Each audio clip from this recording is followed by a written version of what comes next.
What if the history of World War II, the most documented conflict in human history, was still hiding secrets no one can explain? Across the scorched ruins of battlefields and deep within locked military archives, there are stories that never made the textbooks.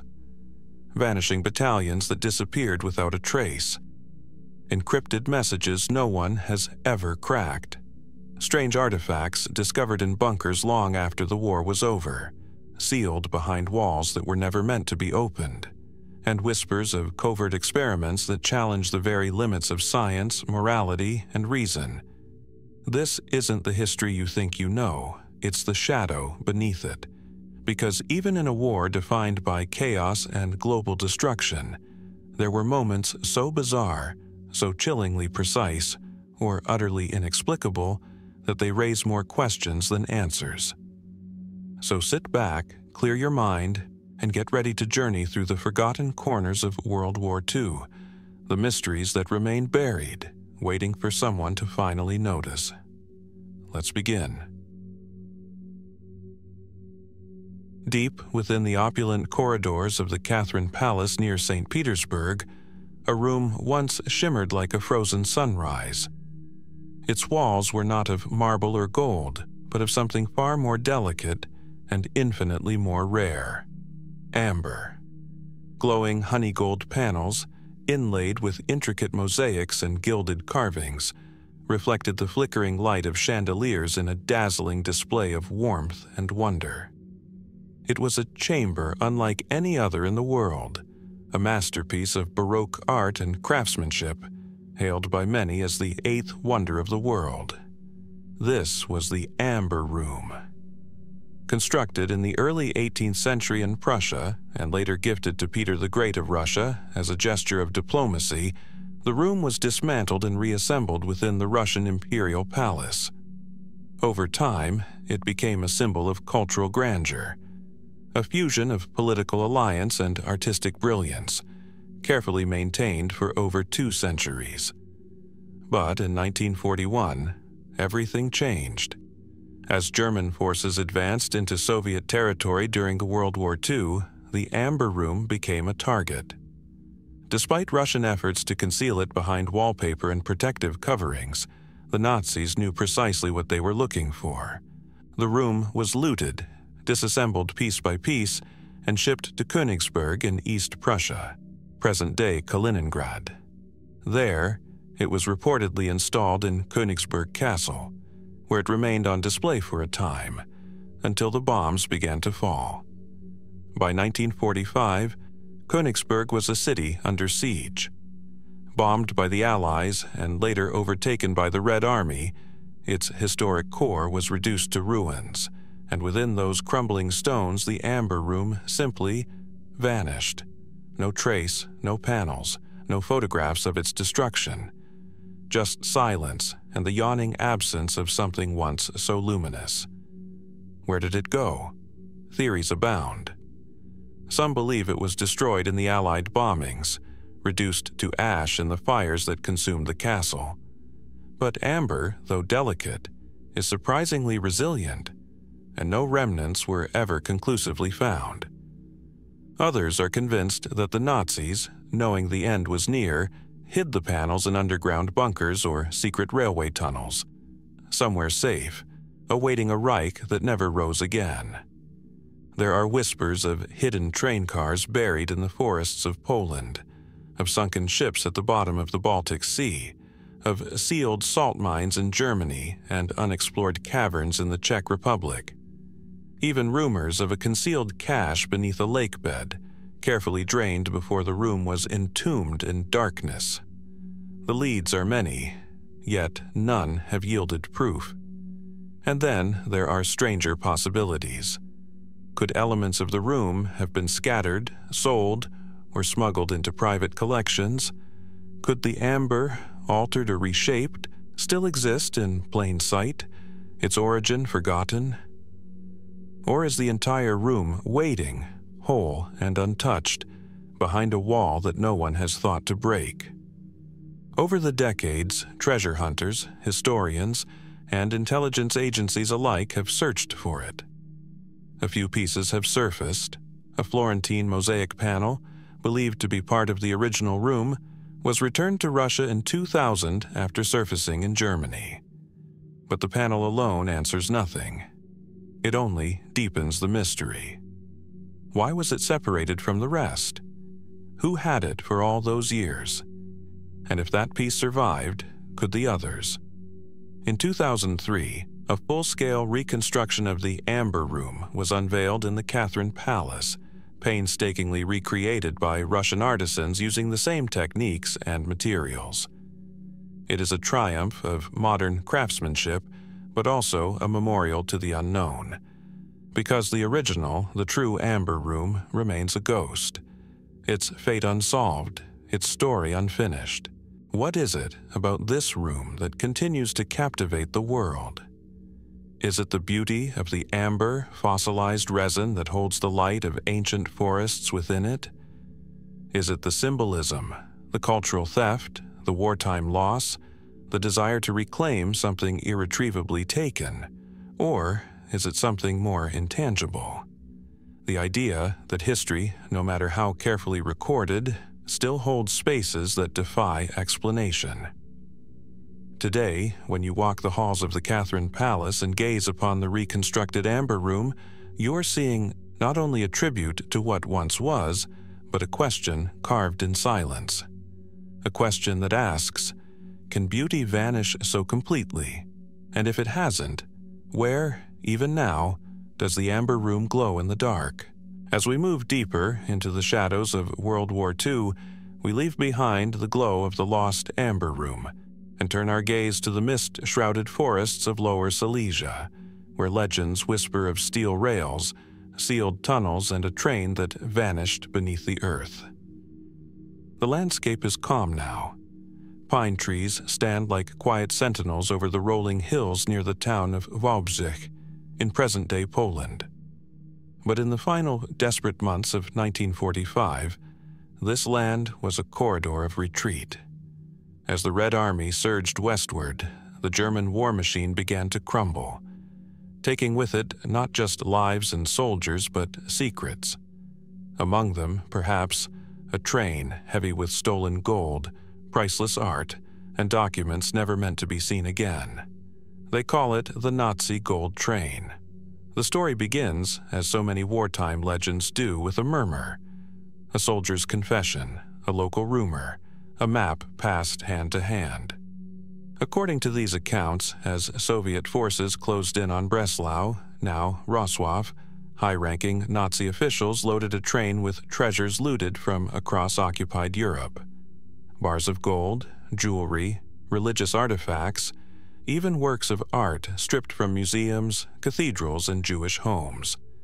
Some say the train held military archives, prototypes, or evidence of crimes the Reich wished to erase.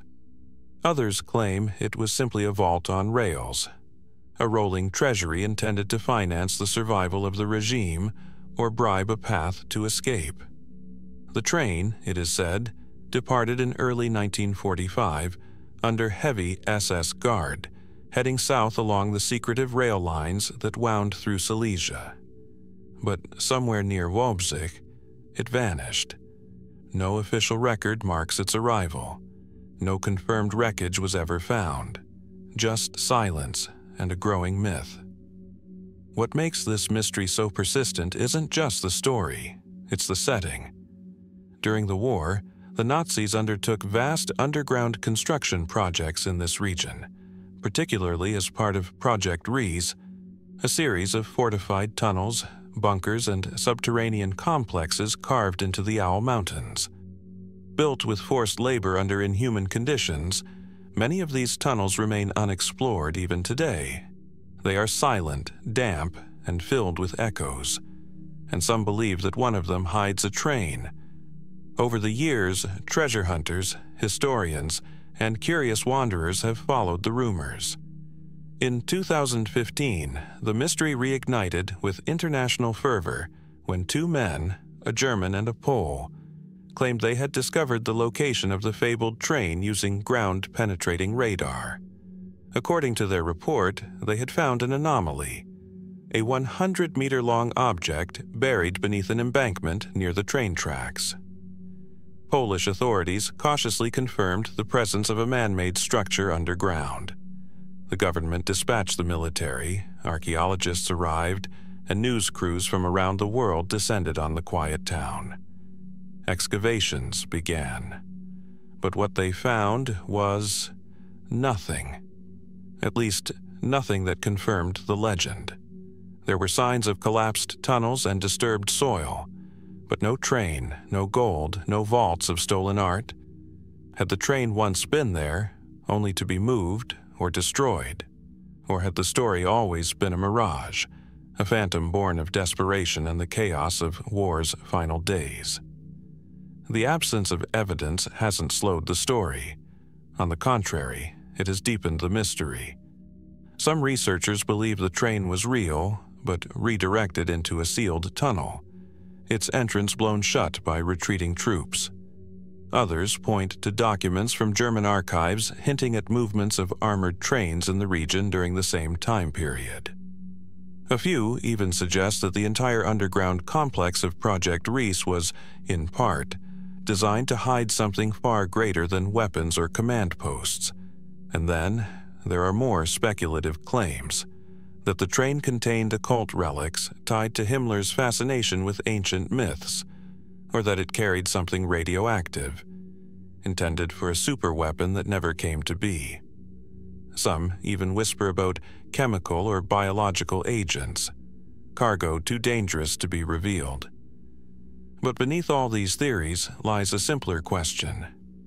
If such a train existed, who knew about it? Who loaded it? Who survived to tell the tale?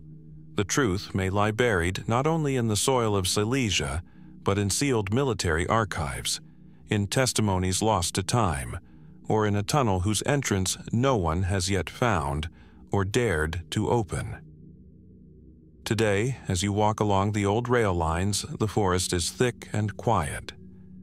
But listen closely and you might hear it, the echo of iron wheels on steel rails, fading into the earth. A sound that may never return. The Nazi gold train remains for now one of World War II's most elusive enigmas. A story with no ending, a chapter left unwritten, and it leaves us wondering, what secrets might still lie beneath the mountains, sealed in darkness, untouched since the war? And if one day they are uncovered, will we be ready for what they reveal? From the hushed forests of Silesia, where rumors of a hidden Nazi train still echo through the soil, we shift now to a much darker corridor of history, a space deep underground beneath the crumbling heart of a defeated empire. Berlin, April 1945. The once proud capital of the Third Reich lay in ruins. Soviet artillery thundered relentlessly across the skyline, and smoke twisted through the broken city like a funeral veil. Beneath the shattered streets, in a fortified bunker hidden 16 feet below the Reich Chancellery, Adolf Hitler, architect of genocide and war, awaited the end. This was the Führer bunker, a narrow, claustrophobic maze of dimly lit rooms reinforced by thick concrete walls.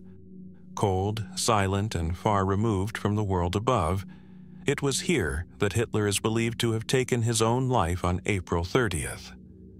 A single gunshot, a body burned in haste, and with it the collapse of a regime.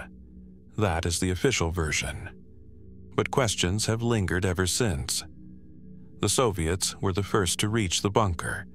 They claimed to have recovered Hitler's remains, along with those of Ava Braun, partially charred in a shallow crater near the garden entrance, but the evidence they presented was incomplete and strangely inconsistent. The bodies, they said, were too damaged for proper identification. No conclusive autopsy, no public photographs, no universally accepted proof. Instead, a veil of secrecy descended. For decades, the Soviet Union tightly controlled all access to the supposed remains. A piece of skull, they claimed, was preserved, a fragment bearing a bullet hole. But in 2009, modern forensic testing on that very fragment revealed something unexpected. It belonged not to a man, but to a woman under 40. Suddenly, one of the few physical proofs of Hitler's death became another question mark. So what really happened in that bunker? Could the man who orchestrated the greatest war in modern history have escaped? Some believe the chaos of Berlin's final days created the perfect cover. Amid firebombs, mass suicides, and fleeing officials, it would have been easy, some argue, for a well-prepared double to be sacrificed in Hitler's place while the real Führer slipped away unnoticed. If so, where would he have gone? The most persistent theories point to South America, Argentina in particular, a country known to have harbored high-ranking Nazi fugitives after the war. Men like Adolf Eichmann and Josef Mengele were confirmed to have lived there for years, sheltered by sympathetic regimes and secretive networks. Could Hitler have done the same? Witness testimonies collected over decades describe sightings of an older man resembling Hitler in various towns across Argentina and Chile. Some claim he lived in a remote compound in the Patagonian wilderness, guarded and hidden among former SS loyalists. Others speak of a secluded estate near Bariloche, nestled beside a pristine lake, eerily quiet and curiously fortified. Declassified FBI documents add fuel to the fire. Pages of reports from 1945 and beyond include tip-offs, intercepted communications, and field investigations that, while unconfirmed, reflect an astonishing level of uncertainty within American intelligence. Some documents even reference German submarines landing on Argentine shores weeks after the war's end. Was it all misinformation? Post-war paranoia? Or did someone, somewhere, know more than they were willing to say? Then there are the skeptics. Those who argue, convincingly, that Hitler's escape would have required a level of coordination and secrecy beyond the crumbling Reich's capabilities.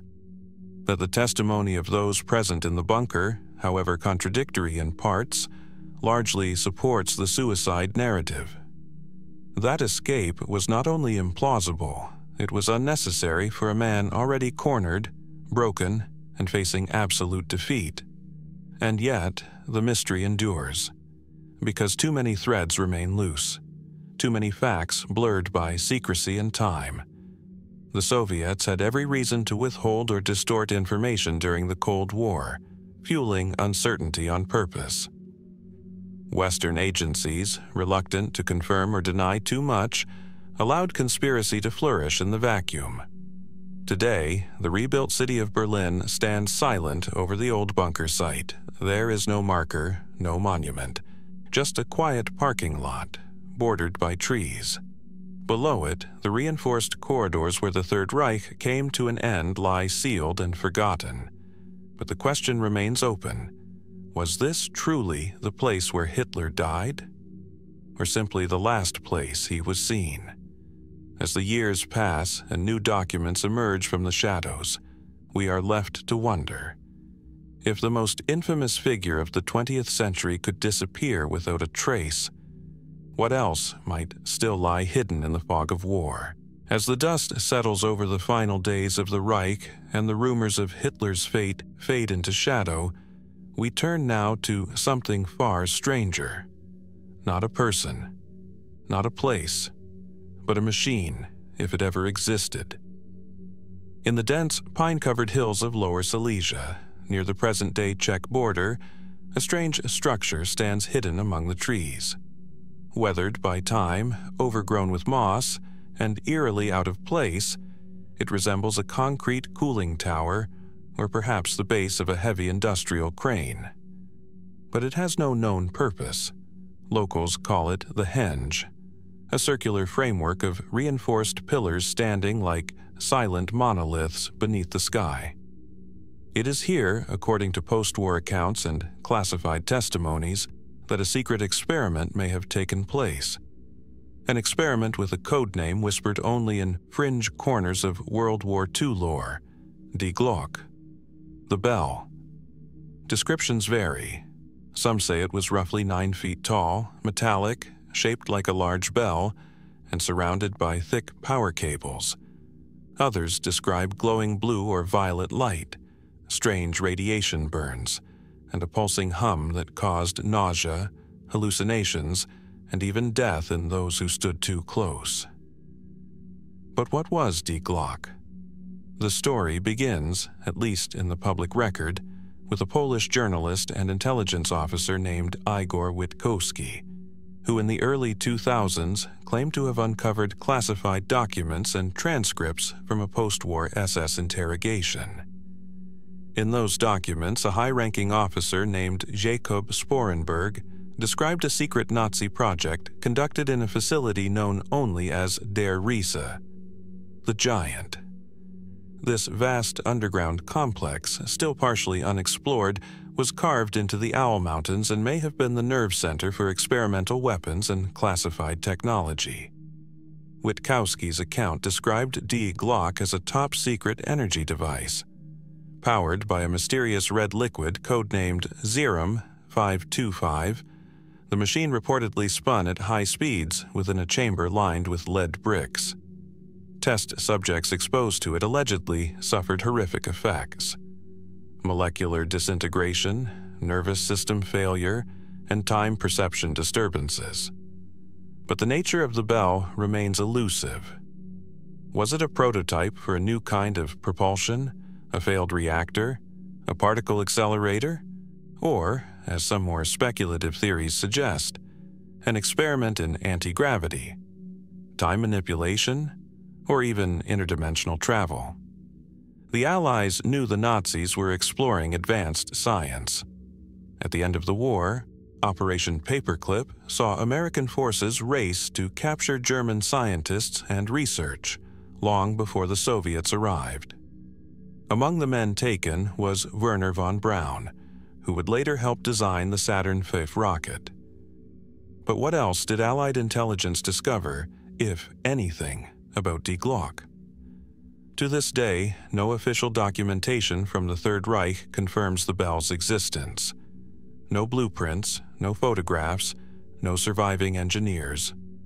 All we have are secondhand testimonies, local folklore, and a growing number of declassified intelligence files from various post-war investigations, each offering glimpses but never full clarity. And then there's the henge. Some dismiss it as a base for a cooling tower or an unfinished industrial platform, but others see in its design something more deliberate, perhaps a testing rig meant to tether something heavy and unstable. Could Die Glocke have hovered here, suspended in that concrete ring, while scientists watched from a safe distance behind lead-lined walls? The deeper you go into the story, the stranger it becomes. There are claims, impossible to verify, linking Die Glocke to Nazi occultism, to the Vril Society, or even to ancient technologies recovered from archaeological digs.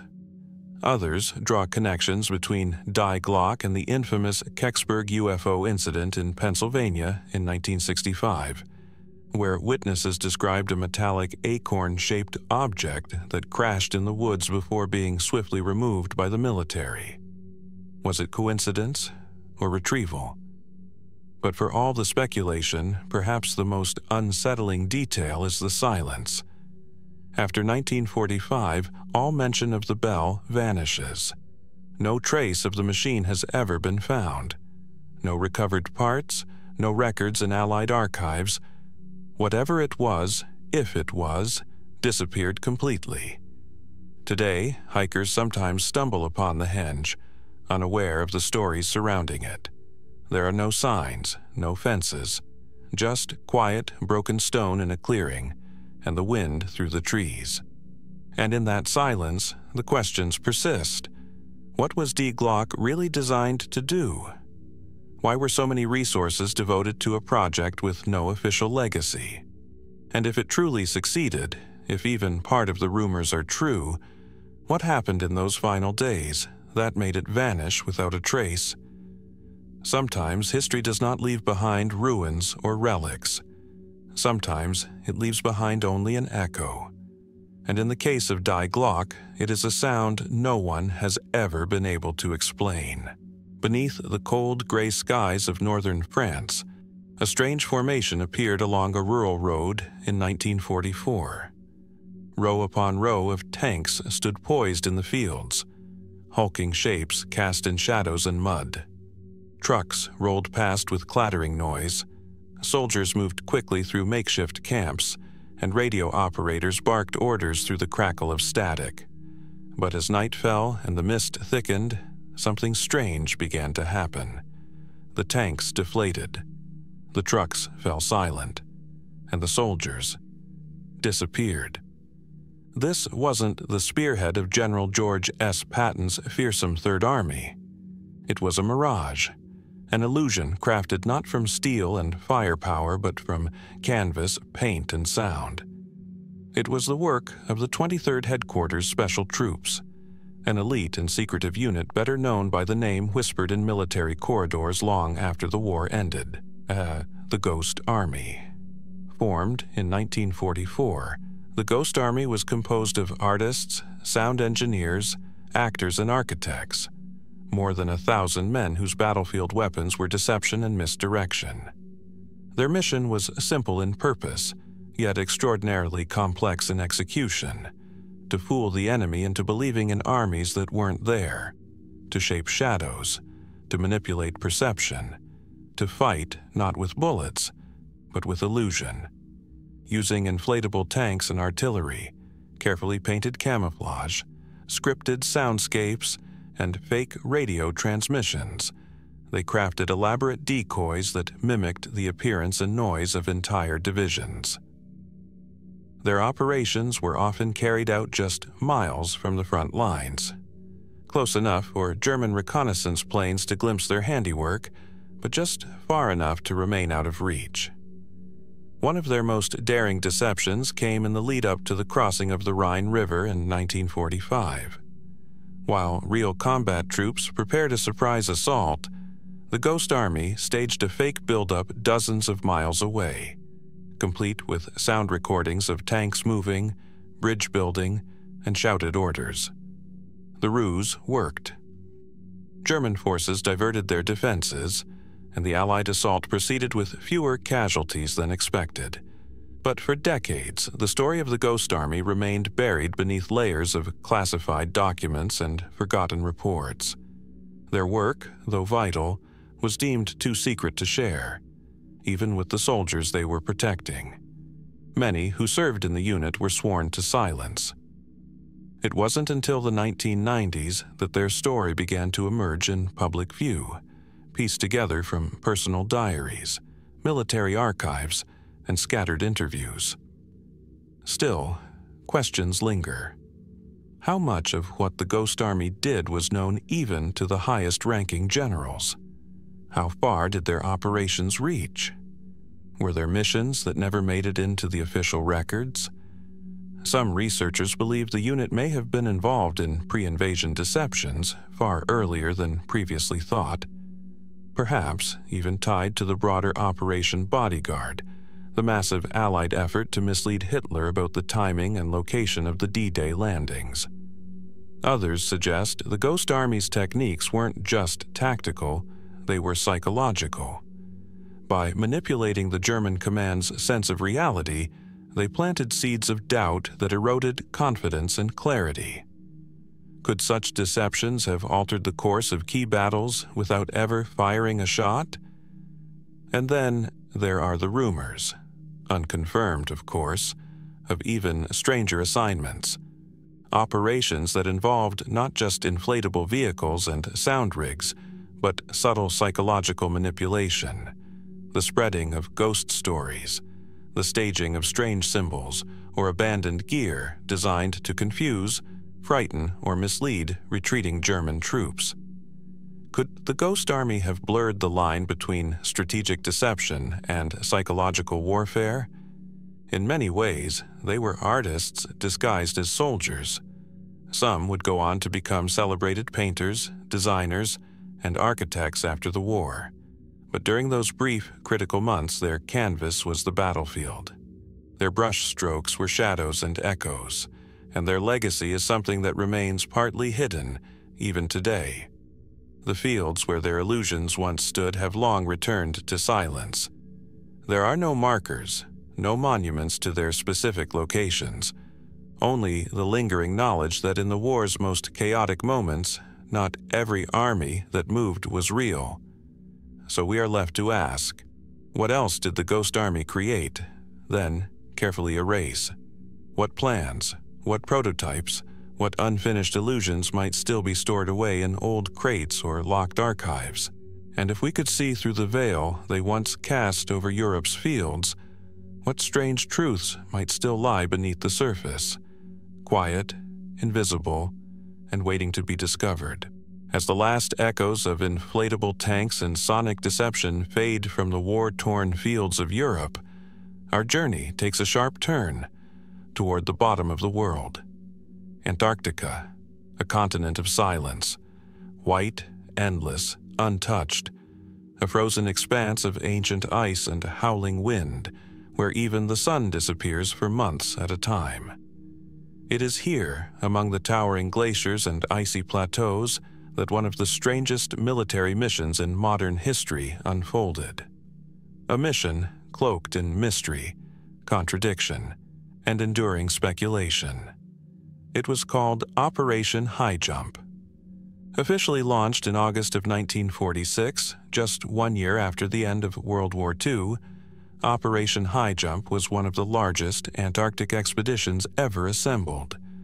Led by Rear Admiral Richard E. Byrd, it involved over 4,000 military personnel, 13 ships, and 33 aircraft. The United States Navy called it a training and scientific expedition, a chance to test men and machines in extreme conditions, a peaceful endeavor of exploration. But the scale of the mission and the secrecy that surrounded it suggested something more. Why did a post-war expedition to a frozen wasteland require such overwhelming military force? Why the battleships, the aircraft carriers, the heavily armed escort? And why, after only a few months, far short of its projected timeline, was the operation abruptly halted and the fleet recalled? To understand the enigma of Operation Highjump, we must look first at what we know. Admiral Byrd was no stranger to the Antarctic. A celebrated polar explorer, he had led previous expeditions to the region in the 1920s and 30s. But this operation, conducted under the flag of the U.S. Navy, marked a dramatic escalation. Though the official report described goals such as establishing a base, Little America 4, testing cold weather equipment, and mapping the terrain, the mission's sudden termination left many questions unanswered. And in the silence, speculation grew. Some point to Neuschwabenland, a sector of Antarctica claimed by Nazi Germany in 1939. During the war, there were reports, never fully verified, of German submarines traveling to this remote region, allegedly establishing hidden bases or supply caches beneath the ice. Rumors persisted that high-ranking Nazi officials escaped south in the final days of the war, fleeing to this isolated sanctuary far from Allied reach. Could Operation Highjump have been more than exploration? Could it have been a search and perhaps a confrontation with something the Allies feared had survived? In a cryptic interview following the mission, Admiral Byrd himself made a puzzling remark to a South American newspaper. He warned of the possibility that enemy aircraft could fly from pole to pole at incredible speeds. The statement, left unexplained, only fueled further speculation. Was he referencing advanced German technology, a new threat unknown to the public, or merely issuing a general warning amid rising Cold War tensions? Then there's the timeline. Operation Highjump was expected to last 6 to 8 months. It was cut short after only 2. The official reason, weather and logistics. But some within conspiracy circles believe something else occurred.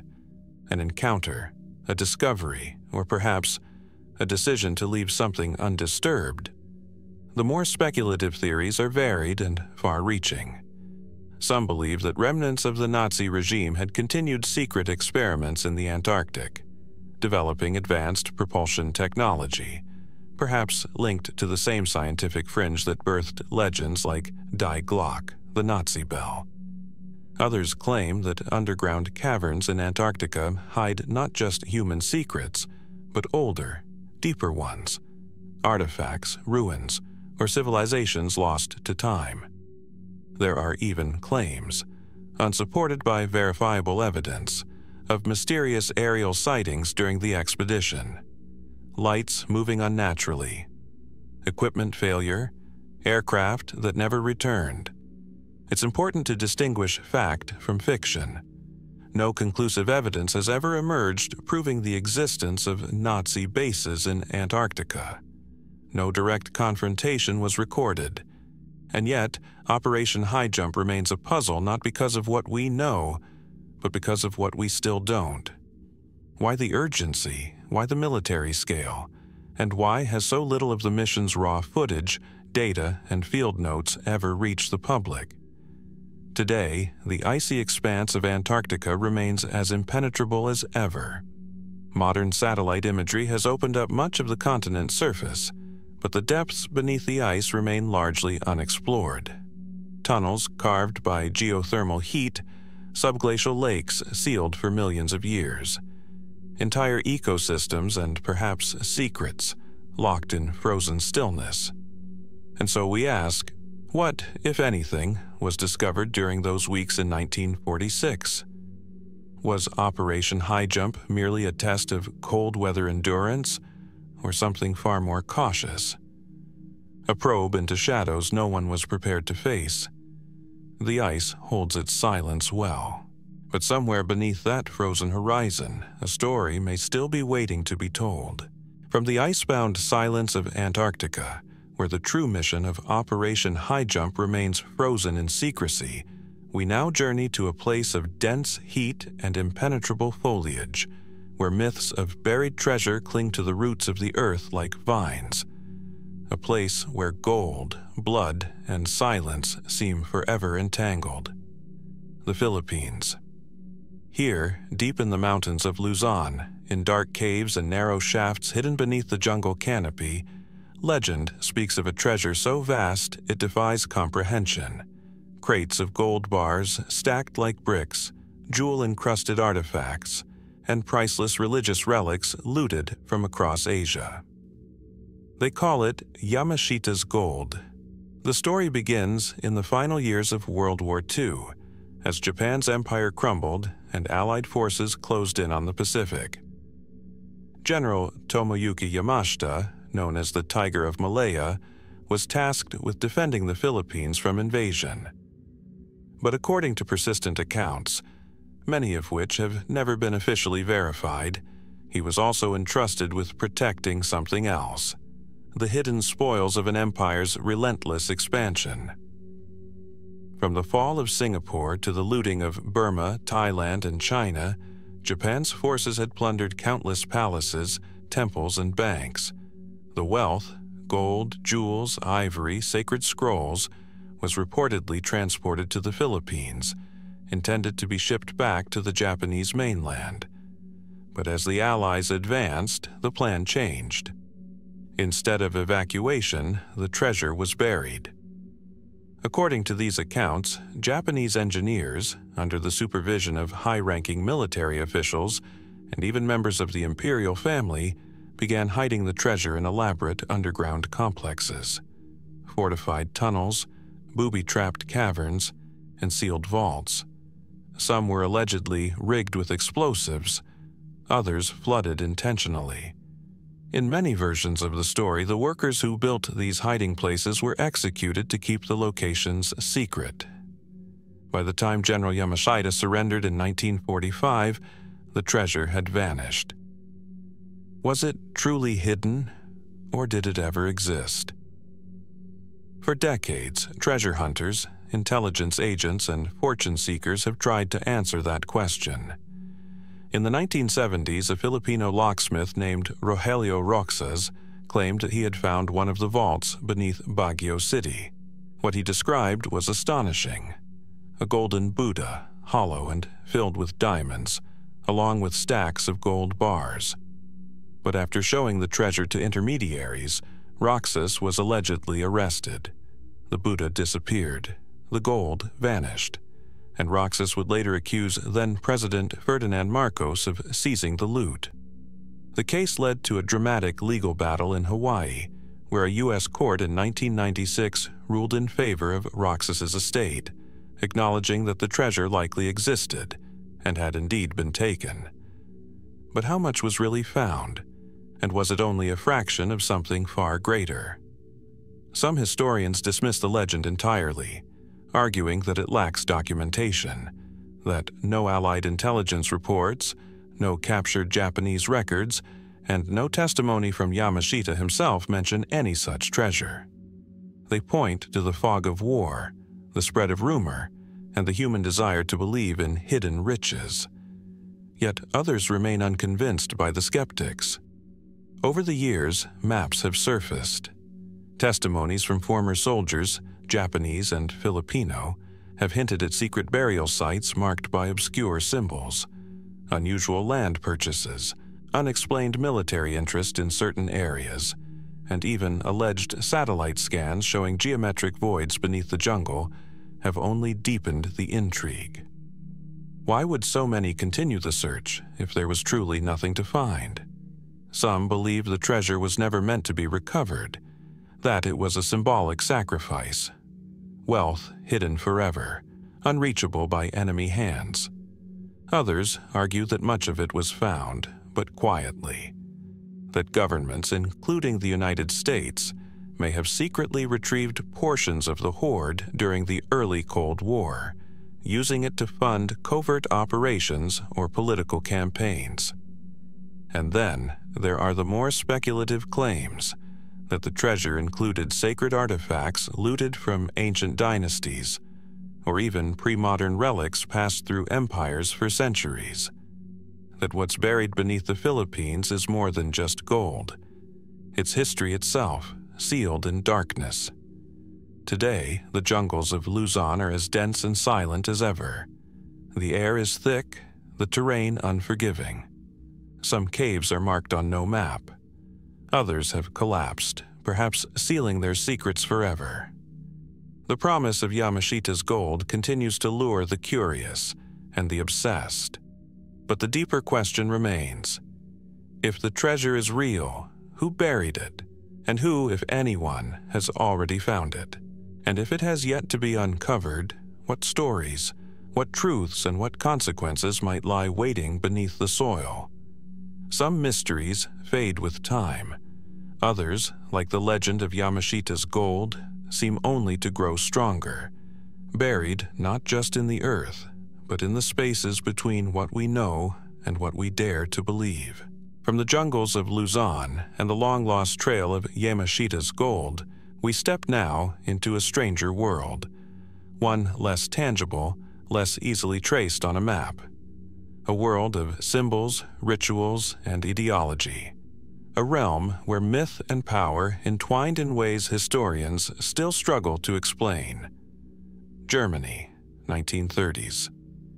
Beneath the polished surface of a rising empire, strange beliefs began to take root. Quiet at first, then increasingly interwoven with the ambitions of the state. In the flickering candlelight of old castles, under banners embroidered with runes and wolves' heads, a secretive branch of the Nazi regime was forming. Its purpose was not military conquest. It was something older, more abstract, and far more difficult to define. It was called Ahnenerbe, the Ancestral Heritage Research and Teaching Society. To the outside world, it appeared to be an academic institution. Founded in 1935 under the authority of Heinrich Himmler, head of the SS, Ahnenerbe was tasked with researching the archaeological and cultural history of the so-called Aryan race. But its mission, beneath the surface, extended far beyond archaeology. Himmler believed that history had been falsified, that the ancient past held truths lost or deliberately obscured by modern science and religion. He dreamed of rediscovering a mystical origin, a forgotten lineage of Germanic greatness, tied to ancient gods, vanished civilizations, and supernatural forces. And so, through Ahnenerbe, he began to search. Expeditions were launched to Tibet, the Arctic, and the Middle East. Archaeologists and linguists traveled in secret, seeking evidence of a primordial Aryan homeland. Some imagined it in Atlantis, others in Hyperborea, a mythic land beyond the North Wind. Stone tablets, skull measurements, runic inscriptions, all were collected, interpreted, and, in many cases, twisted to fit a vision shaped more by mysticism than method. But the most chilling chapter of Ahnenerbe's history lies not in what it searched for, but what it believed. Inside Wewelsburg Castle in Westphalia, Himmler established what he envisioned as a spiritual center for the SS, a place of rituals adorned with occult symbols, black suns, ancient runes, and geometric patterns drawn from Norse and pre-Christian traditions.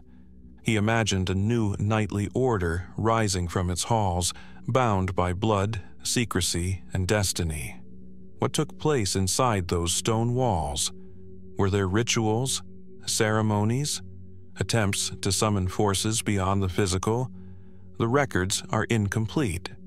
Many were destroyed in the final months of the war. But fragments remain. Blueprints for the castle's redesign, inscriptions on the marble floor of the Hall of the Dead, and testimonies from Allied soldiers who entered the site and found strange relics that defied easy explanation.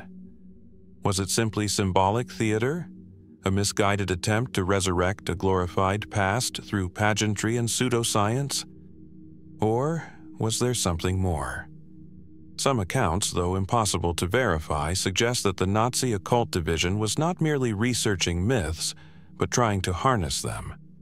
Alleged efforts to decode ancient texts that referenced energy manipulation, ritual sites aligned with celestial bodies, or even esoteric knowledge buried in forgotten languages. Ahnenerbe researchers reportedly collected occult manuscripts from across Europe, including rare alchemical treatises, grimoires, and mystical diagrams. Some were seized from private collections, others from monasteries and universities. And yet, to this day, many of these documents remain missing. After the fall of Berlin, Allied forces discovered parts of the Ahnenerbe archive, but much had already been evacuated or destroyed. Other pieces, curiously, were said to have disappeared into Soviet hands. Still, others may have entered the possession of private collectors, far from public view. What secrets, if any, were contained in those pages? Did Ahnenerbe uncover something real beneath the layers of myth and madness? Or did their obsession with the occult reflect only the psychological desperation of a regime searching for cosmic validation? The more you examine the traces, the more the picture blurs. There's the well-documented Nazi fascination with the spear of destiny, believed by some to be the lance that pierced the side of Christ, held in Vienna, and later allegedly moved to Nuremberg. Hitler's personal obsession with the spear is recorded, though what power he believed it held remains speculative. There's also the persistent myth that Nazi scientists attempted to weaponize esoteric knowledge, experimenting with sound frequencies, ancient symbols, or forgotten energy sources. Claims of electromagnetic field research at concentration camps, though horrifying, are rooted more in speculation than proven fact. Yet, these stories continue to surface, year after year. Why? Perhaps it's because totalitarian regimes often weaponize myth. They reach backward into history not for clarity, but for justification. The occult, in this context, becomes less about belief and more about control. Still, one cannot entirely dismiss the shadows, the insignias carved in stone, the sealed files, the sudden disappearances of artifacts never seen again. Even now, historians occasionally unearth hints of projects not listed in any official war ledger, projects initiated not in the name of war, but in pursuit of something deeper, stranger, and perhaps unknowable. And so, we are left with a question that stretches beyond conventional history. Did the Nazi occult division truly uncover ancient knowledge, or were they chasing shadows, dangerous ones, until the very end? Whatever the truth, one thing remains certain. Some mysteries are not merely hidden in the past, they are hidden in how the past was remembered, or deliberately forgotten. From the dim corridors of Wewelsburg Castle and the secretive rites of the Nazi occult division, we now descend into a very different kind of darkness, one that lies cold, deep, and eternal. Beneath the rolling waves of the North Atlantic, where time stands still and silence swallows all, one of the most legendary submarines of World War II vanished without a trace. This is the mystery of U-47. When U-47 slipped quietly from its berth at Kiel on October 14, 1939, it was just another piece of Germany's expanding naval machine. But within hours, it would etch its name into history. Commanded by the bold and celebrated Günther Prien, U-47 crept undetected into the heavily guarded British naval base at Scapa Flow, and in a daring nighttime raid, torpedoed and sank the battleship HMS Royal Oak, taking over 800 lives with it. It was a moment that shocked the world and electrified the Nazi propaganda machine. Prien returned to Germany a hero. U-47 became a symbol of stealth, courage, and naval prowess. Over the next 18 months, U-47 would continue its deadly patrols, racking up over 30 merchant ship kills and becoming one of the most successful submarines in the Kriegsmarine fleet. It was sleek, fast, and lethal. But in March of 1941, during what seemed to be a routine mission in the North Atlantic, U-47 disappeared. There was no distress signal, no wreckage, no survivors, just silence. The last radio transmission from U-47 came on March 6, 1941. After that, nothing. The official explanation offered by the British Admiralty at the time was that the submarine had likely been destroyed by depth charges from the British destroyer HMS Wolverine, which had been active in the area. But post-war analysis cast doubt on this claim. The timeline didn't match. Wolverine may have attacked a submarine, but whether it was U-47 is uncertain. No oil slick, no debris, no confirmation. So what happened? Theories have circulated for decades. Some believe U-47 may have fallen victim to a malfunction, a torpedo detonation inside the tube, a battery explosion, or a diving failure that led to implosion at depth. German U-boats were notoriously dangerous even to their own crews. The smallest error could turn the vessel into a steel coffin, and yet no evidence of mechanical failure has ever been found. No wreck has ever been definitively identified as U-47.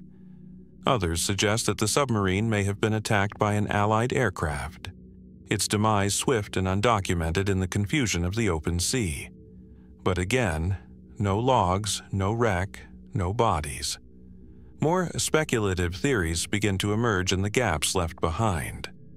One theory proposes that U-47 may have fallen victim to a friendly fire incident, perhaps from another German U-boat operating in the area, its presence unknown in the murky fog of war.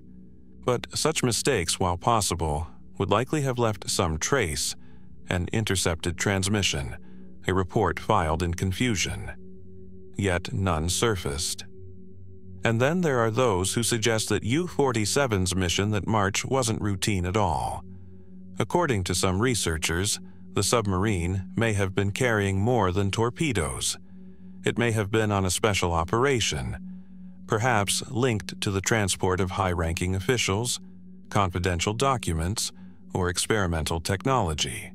The lack of any post-war confirmation only fuels the speculation. What if U-47 was under strict radio silence? What if its disappearance was intentional, planned, or covered up? More fringe claims take the mystery even further. A few theorists have drawn connections between U-47 and secret post-war escape routes, similar to the rumors surrounding Nazi movements to South America. They suggest the submarine may have been repurposed in the waning stages of the war for clandestine operations, its fate hidden by both sides for reasons we may never fully understand. But perhaps the most haunting possibility is the simplest one: that U-47 lies somewhere, intact and alone, at the bottom of the Atlantic, its hull crushed, its crew entombed in silence, its coordinates still unknown. That, somewhere beneath miles of water, beneath layers of silt and memory, the answer still exists, just out of reach. Modern sonar surveys of the Atlantic seafloor have uncovered hundreds of wrecks, but many remain unidentified. The ocean is vast, and U-47's final known position was vague at best. Expeditions have searched, researchers have combed naval records, yet the submarine remains one of the few vessels from the war whose fate is still officially unsolved. And so the legend persists. U-47 is remembered not just for its devastating effectiveness or its dramatic raid on Scapa Flow, but for its vanishing act. A vessel that disappeared so completely it seems to have slipped out of history itself. What was it carrying? What happened on those final days at sea? And why, after all these years, have we found nothing? Not even a whisper beneath the waves.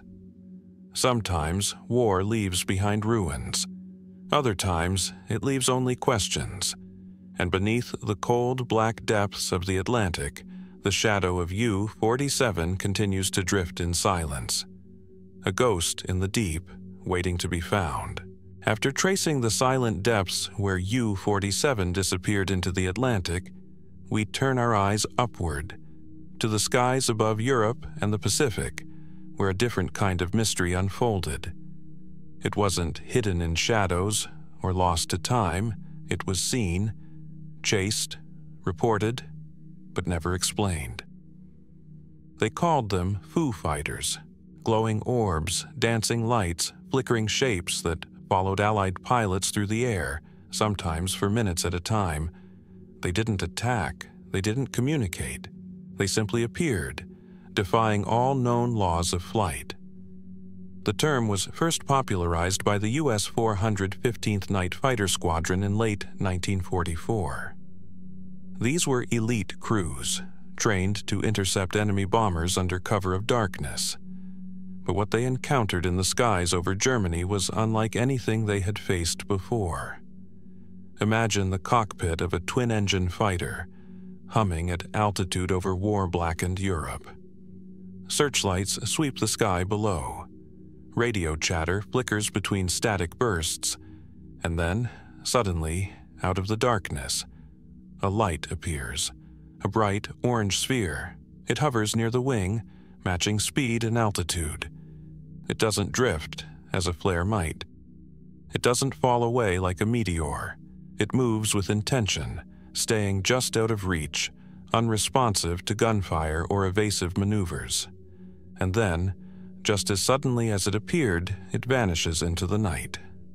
Pilots describe the lights as balls of fire, or Christmas lights, that flew in formation, performed impossible aerial maneuvers, and sometimes even penetrated bomber formations without causing damage. They were seen over Germany, France, Italy, even the South Pacific. Some appeared red, others white, amber, or silver. They were usually silent, and always enigmatic. At first, the sightings were dismissed. War is chaotic. Pilots were exhausted. Explanations ranged from combat stress to atmospheric phenomena. But the reports kept coming, and they weren't just from Americans. British Royal Air Force crews reported them. So did Soviet aviators. Even German pilots, on rare occasions, spoke of strange lights tailing their aircraft, lights that did not belong to either side. So what were they? One of the most widely accepted explanations at the time was St. Elmo's fire, an electrical discharge that can occur around aircraft or ship masts during thunderstorms. But Foo Fighters were often seen in clear skies, at high altitudes, and they moved in ways no natural phenomenon should. Others suggested they were advanced Nazi technology, perhaps prototypes of infrared tracking devices, high-speed drones, or experimental aerial flares. The Nazis were, after all, developing jet aircraft, guided bombs, and even rudimentary cruise missiles by the war's end. Could these lights have been part of an early electronic warfare campaign? Yet no captured documents, no testimonies from German scientists, and no post-war research ever confirmed such a program.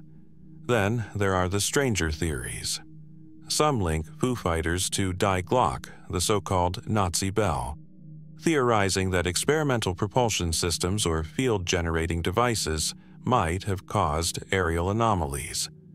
Others point to electromagnetic or plasma-based phenomena, rogue manifestations of energy triggered by high-altitude flight, radio frequencies, or unknown variables in the upper atmosphere.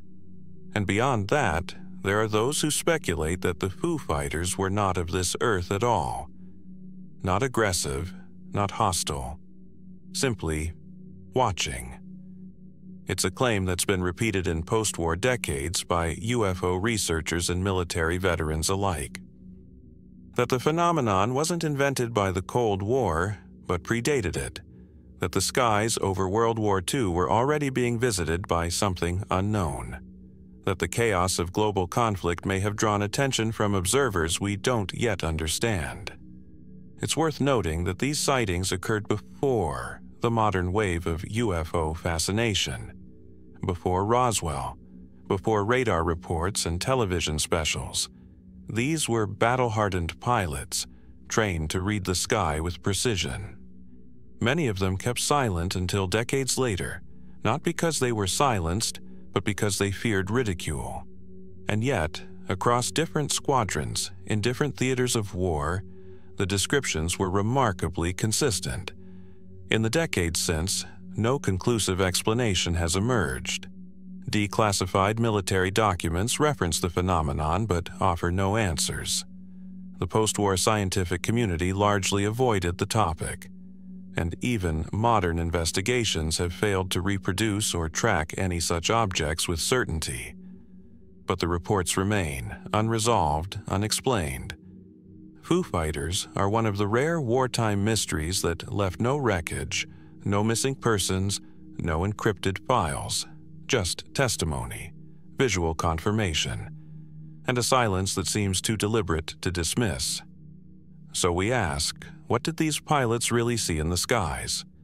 Were the Foo Fighters an enemy project, a misunderstood natural event, or something else entirely? And why, even now, have they left no trace, no evidence beyond memory and logbooks? Perhaps the war-torn skies of the 1940s held more than bombers and bullets. Perhaps, for a brief moment, something else looked down upon the conflict below. Not to intervene, not to judge, but simply to observe, and then, like the war itself, disappear into history, leaving only questions behind. As the mysterious Foo Fighters vanished into the skies above wartime Europe, leaving nothing behind but unanswered questions, some believe their echoes reappeared, years later on the other side of the world. It was the evening of December 9th, 1965, in the quiet town of Kecksburg, Pennsylvania, nestled among the rolling hills and frozen woods of Westmoreland County. Just after sunset, the sky came alive with fire.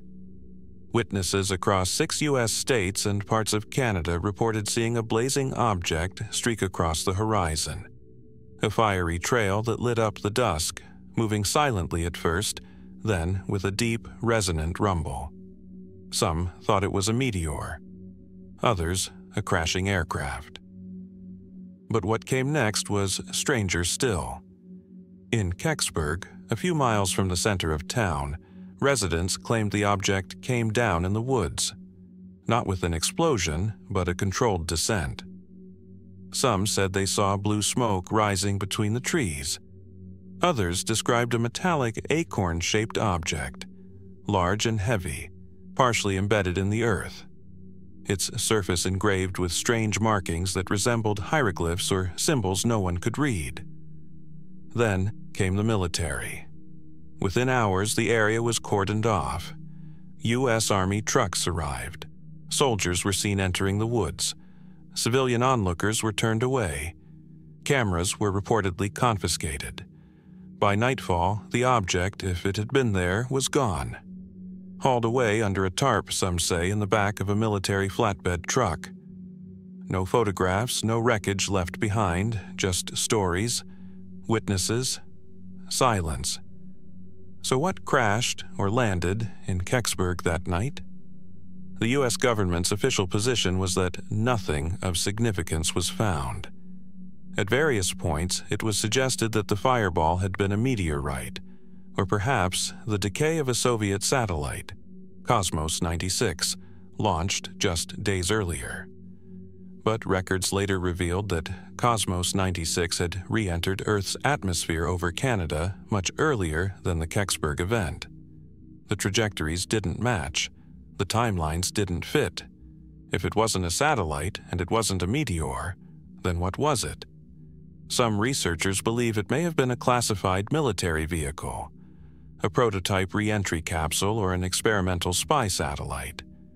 In the 1960s, the Cold War was at its peak. Both the United States and the Soviet Union were pushing the limits of aerospace engineering. Accidents, when they occurred, were often hidden behind layers of disinformation. Could Kecksburg have been one of those accidents? Something that came down where it wasn't supposed to, too close to civilian eyes. Others point to deeper connections, threads that stretch back to earlier, more obscure chapters of wartime history. The object, they note, bore a striking resemblance to accounts of Die Glocke, the so-called Nazi bell, an experimental device rumored to have been part of a secret Nazi program near the end of World War II. The descriptions match: a metallic bell or acorn-shaped object, marked with cryptic writing, emitting a strange energy or glow. Could the Kecksburg craft have been a remnant of that lost technology, recovered, re-engineered, and still active decades later? And still active decades later, it's a bold theory, and one without hard evidence. But the questions remain. Why did the military respond so quickly and so decisively to a rural crash site that, according to official accounts, held nothing unusual? Why were witnesses dismissed and records sealed? And why, when FOIA, Freedom of Information Act, requests were filed decades later, did the U.S. government claim that certain key records had been lost or destroyed? The Kecksburg incident may lack the cultural weight of Roswell, but in many ways it is stranger. There were no stories of alien bodies, no recovered debris scattered across a desert, just a silent descent, a metallic shape, and a rapid military recovery, then nothing. Yet the story refuses to fade. In the years since, documentaries, books, and government inquiries have all revisited the case. Journalists have uncovered inconsistencies in the official narrative. Former servicemen have come forward with second-hand accounts, and in Kecksburg itself, the incident has become part of the town's identity. A monument marks the event, and a replica of the object stands outside the fire station, modeled from eyewitness sketches. But still, the central mystery endures. What fell in the woods of Kecksburg on that cold night in 1965? Was it a Cold War artifact drifting off course? A foreign object not of this earth or not of this era? Or was it something we haven't yet conceived, a piece of technology lost between two wars, hidden by two governments, waiting to be rediscovered. Perhaps the truth lies buried, deep in the forest floor, or deeper still in the archives of agencies that no longer acknowledge its existence. Or perhaps the truth, like the object itself, slipped quietly away in the back of a truck, never to be seen again. And so we wonder, was Kecksburg a Cold War footnote, or the end of a much older story, finally falling from the sky? As the echoes of Kecksburg's mysterious crash faded into the silence of sealed records and whispered sightings, our journey now drifts east, into the vastness of the Atlantic Ocean, into an area marked not by borders or battle lines, but by something far more elusive: vanishing points. This is the story of Flight 19, a routine training mission that became one of the most enduring and puzzling disappearances of the post-war era. A mystery that has, for nearly 8 decades, defied answers and drawn the eyes of historians, skeptics, and dreamers alike. It was the afternoon of December 5th, 1945, just months after the end of World War II. At 2:10 p.m., 5 TBM Avenger torpedo bombers lifted off from Naval Air Station Fort Lauderdale, Florida, for a standard navigation exercise. The sky was partly cloudy, the sea calm. The plan was simple: fly east to the Bahamas, execute a series of turns over open water, then return to base. Total flight time under 3 hours. The aircraft were in formation. Each was fully fueled, with experienced pilots on board. Leading them was Lieutenant Charles C. Taylor, a veteran with over 2,500 flying hours. By all accounts, the flight began uneventfully. Then, something changed. At around 3:40 p.m., radio operators began receiving fragmented transmissions. Lieutenant Taylor reported that his compasses had malfunctioned, and he wasn't sure of his position. He believed they had flown off course, possibly over the Florida Keys, or worse, into the open Atlantic. As the minutes passed, his voice grew more uncertain. At one point he stated, "Everything looks strange, even the ocean. And later, we are entering white water. Nothing seems right." As the sun set, weather deteriorated, and communication became increasingly erratic. Attempts to guide Flight 19 back to base failed. At 6:20 p.m., the final garbled message came through. "It looks like we are entering rough seas. We're not sure." Then, silence. A massive search and rescue operation was launched immediately, one of the largest in U.S. naval history at the time. Planes scoured the skies, ships combed the waves, but no trace of Flight 19 was ever found. No wreckage, no bodies, no signals, nothing. As if the aircraft and their crews had simply disappeared, and in a cruel twist of fate, a PBM Mariner rescue plane dispatched to locate Flight 19 also vanished that very night, with 13 men aboard. Though a mid-air explosion was reported by a passing merchant ship, no definitive wreckage from that aircraft was ever recovered either. What could cause 6 military aircraft, each equipped with radios, compasses, and trained crews, to vanish in a matter of hours? Theories have abounded for decades.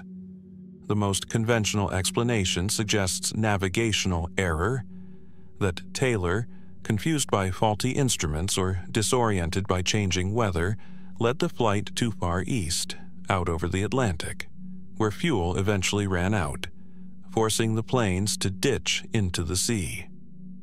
The ocean, unpredictable and vast, may have swallowed the wreckage entirely. But this explanation doesn't satisfy everyone. Why did multiple compasses fail across different aircraft? Why were the pilots, all trained in overwater navigation, so unable to determine their position? And why was no debris ever found? Not even a trace of the rescue plane. Some suggest an electromagnetic anomaly, a disturbance in the Earth's magnetic field that could have disrupted instruments and communication. The area where Flight 19 disappeared, after all, lies within what would later become known as the Bermuda Triangle, a zone infamous for unexplained disappearances of ships and aircraft. Others have proposed that spatial disorientation or weather mirages may have played a role, tricking the pilot's perception and leading them farther off course than they realized. There's also the possibility of military secrecy, that the planes were carrying unknown cargo or engaged in classified exercises that led to an accident kept deliberately out of public view. And then there are the fringe theories. That Flight 19 encountered a portal, a rift in space-time, perhaps triggered by unknown atmospheric conditions. That the planes were somehow abducted or transported elsewhere, out of time or out of this world. That the ocean itself, as ancient sailors once feared, can sometimes swallow not just ships and men, but all trace of their existence. It's easy to dismiss such ideas, and yet the facts remain. 5 planes disappeared in formation. A 6th vanished during the search, and despite countless investigations, no physical evidence has ever been recovered. In the years since, the story of Flight 19 has passed into legend. Memorials have been raised. The case has been reopened, reanalyzed, and reclassified. But the core mystery remains untouched and unsolved. What really happened that day in the skies above the Atlantic? Was it merely human error, compounded by weather and failing instruments? Or was Flight 19 a victim of something more elusive? Something that still drifts over those waters, hidden beneath the surface or behind the clouds. The ocean remains silent, but for those who look toward the horizon and wonder, Flight 19 still circles somewhere beyond the edge of the known. A symbol of how even in a world mapped by war and science, some stories refuse to land. As the mystery of Flight 19 fades into the horizon, swallowed by clouds, waves, and unanswered questions, we turn to a different kind of disappearance. Not a squadron of bombers or a convoy of ships, but one man, a musician, a symbol of American morale in the darkest years of war, and a figure whose vanishing left behind not only silence, but a ghostly echo still heard today. Glenn Miller, bandleader, trombonist, composer, a household name during World War II. His swing arrangements, In the Mood, Moonlight Serenade, Tuxedo Junction, lifted spirits on both sides of the Atlantic. He didn't carry a rifle or fly a plane, but he was a weapon in his own right, part of the United States Army Air Force's psychological arsenal, a cultural force against despair. And then, without warning, he was gone. It was December 15th, 1944. Miller, recently promoted to major, was preparing to travel from England to newly liberated Paris. His band had already crossed the Channel to set up for a series of concerts for Allied troops. Eager to rejoin them, Miller boarded a small UC-64 Norseman aircraft from RAF Twinwood Farm in Bedfordshire. The weather was cold, with fog thickening along the coast. The plane's pilot, Lieutenant John Morgan, had little experience flying in such conditions, but they departed nonetheless, 3 men aboard, the pilot, Glenn Miller, and Colonel Norman Bassel, a logistics officer. The flight was not logged officially.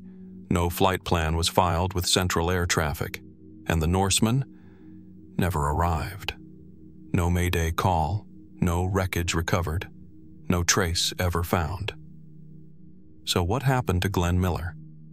The official narrative for decades was simple: mechanical failure. The Norseman, like many aircraft of the time, had a design flaw in cold weather. Its carburetor could freeze, cutting the engine mid-flight. In such conditions, a sudden stall over the frigid English Channel could be fatal. The plane, it was believed, crashed into the water and sank without a trace. But as the years passed, the simplicity of that explanation began to unravel. Why was no debris ever recovered, despite ongoing searches? Why wasn't the flight more carefully recorded, given Miller's high-profile status? And why, as war records slowly declassified, did inconsistencies begin to emerge? In the late 1980s, a new theory gained traction, proposed by a former Royal Air Force navigator named Fred Shaw. According to his account, on the day of Miller's disappearance, a group of RAF Lancaster bombers returning from a canceled mission had to jettison their unused bombs over the channel before landing. Shaw claimed that he and others watched from the air as a small Norseman-like aircraft flew beneath the bomber formation at just the wrong time, disappearing in the midst of the falling payload. Could Glenn Miller have been the victim of a tragic case of friendly fire? The theory was never officially confirmed. RAF records acknowledged that such bomb dumps were routine, but no documentation links the incident directly to Miller's flight. Still, the timing, the location, and the eyewitness descriptions continue to spark debate. Others speculate something darker. Some believe Miller was involved in covert operations, perhaps a diplomatic or intelligence mission disguised under the pretense of entertainment. His flight, according to this theory, may have been kept deliberately off the books, with his disappearance obscured to protect higher-level secrecy. One version suggests he may have died not in a plane crash, but in Paris, caught in an assassination or political mishap, later concealed to avoid scandal. These claims, though intriguing, lack solid evidence. Then there are the more fringe accounts, rumors that Miller was never on the plane at all, that he vanished willingly, that he was captured, or that he lived on under a different name, the details lost beneath layers of confusion and wartime censorship. But behind every theory, one truth remains. Glenn Miller vanished without a trace. In a war filled with unimaginable losses, perhaps his was just another name among millions. Yet, for many, his disappearance feels different. Personal. He wasn't just a soldier. He was a voice, a melody that accompanied every letter from home, every dance in a makeshift barracks, every final moment on foreign soil. And so the mystery endures. Was it mechanical failure? A tragic accident beneath a falling bomb load? Or something else? Something we still haven't uncovered. The English Channel, cold and unknowable, has never returned his remains.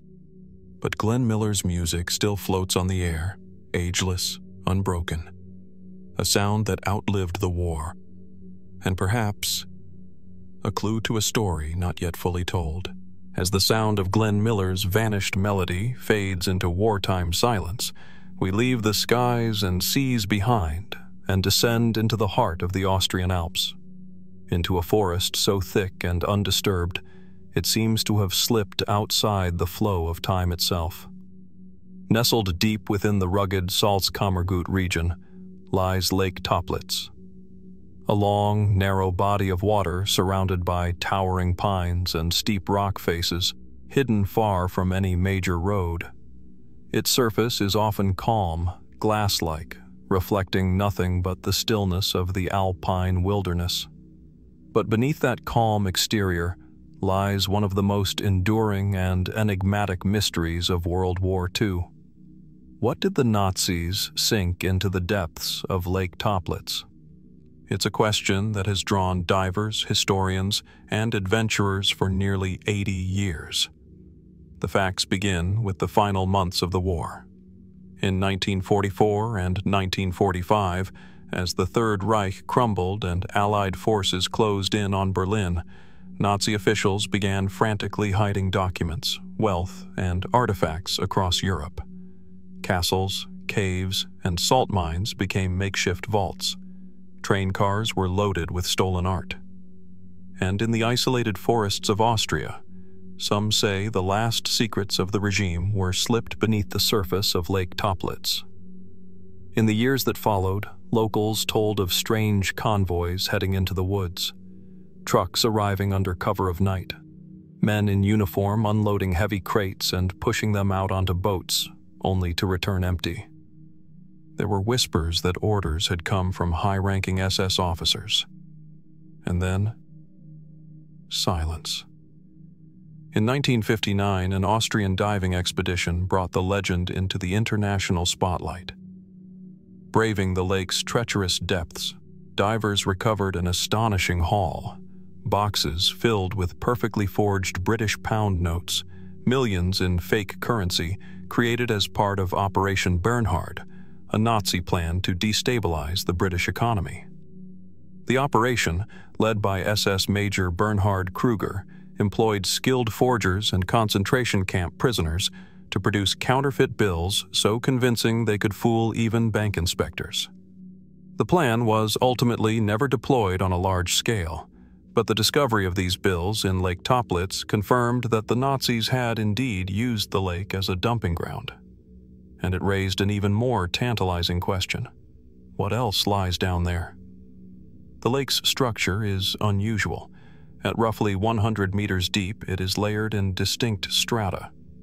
The upper layer is oxygenated fresh water, but below 20 meters, the lake becomes anoxic, devoid of oxygen with no plant or animal life. This unique condition preserves whatever sinks into it in a cold, timeless silence. No bacteria to decay it, no currents to move it. Just still, black water and secrecy. Further dives revealed more: SS uniforms, weapons, crates, typewriters. But efforts to explore deeper were plagued by danger. The lake is filled with sunken logs, remnants of centuries-old logging practices, suspended underwater like jagged spears. Visibility is poor. Diving is treacherous. Several divers have died in the attempt. Still, the stories persist. Some believe that, alongside the counterfeit currency, Nazi gold lies buried at the bottom, possibly looted from occupied nations, Jewish families, or hidden wartime reserves. Others suggest that classified documents, SS archives, or even evidence of secret weapons programs were disposed of in the lake to keep them from falling into Allied hands.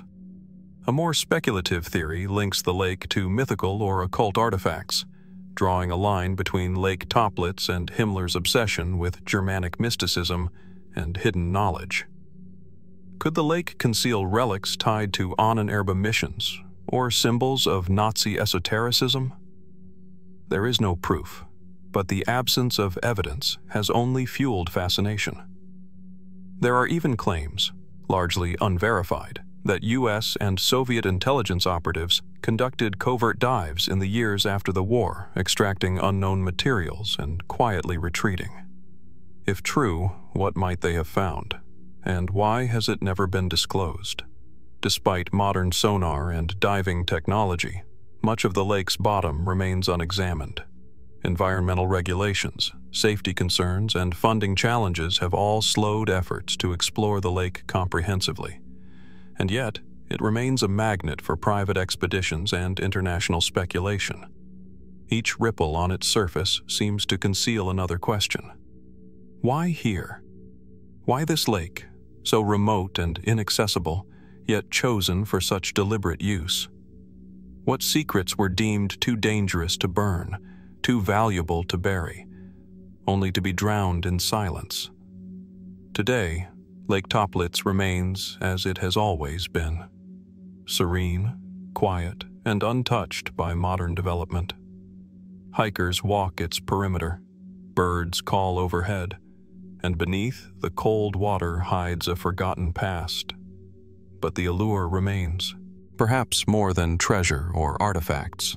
What lies hidden in Lake Toplitz is a glimpse into the mind of a collapsing empire, a final act of concealment, a desperate attempt to erase history in a place where time seems to stand still.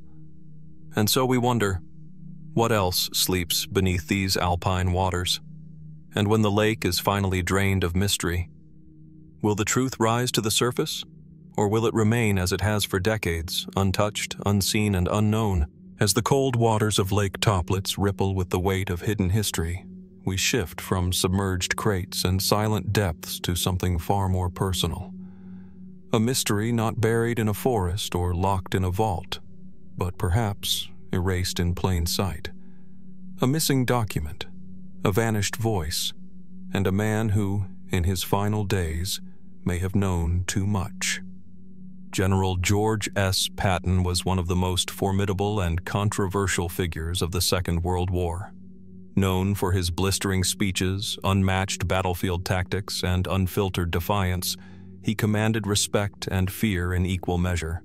To some, he was a war hero of unmatched brilliance. To others, a threat to post-war diplomacy, a general who refused to stop fighting, even when the war was officially over. But for all his flamboyance in public, Patton kept a meticulous and deeply private diary.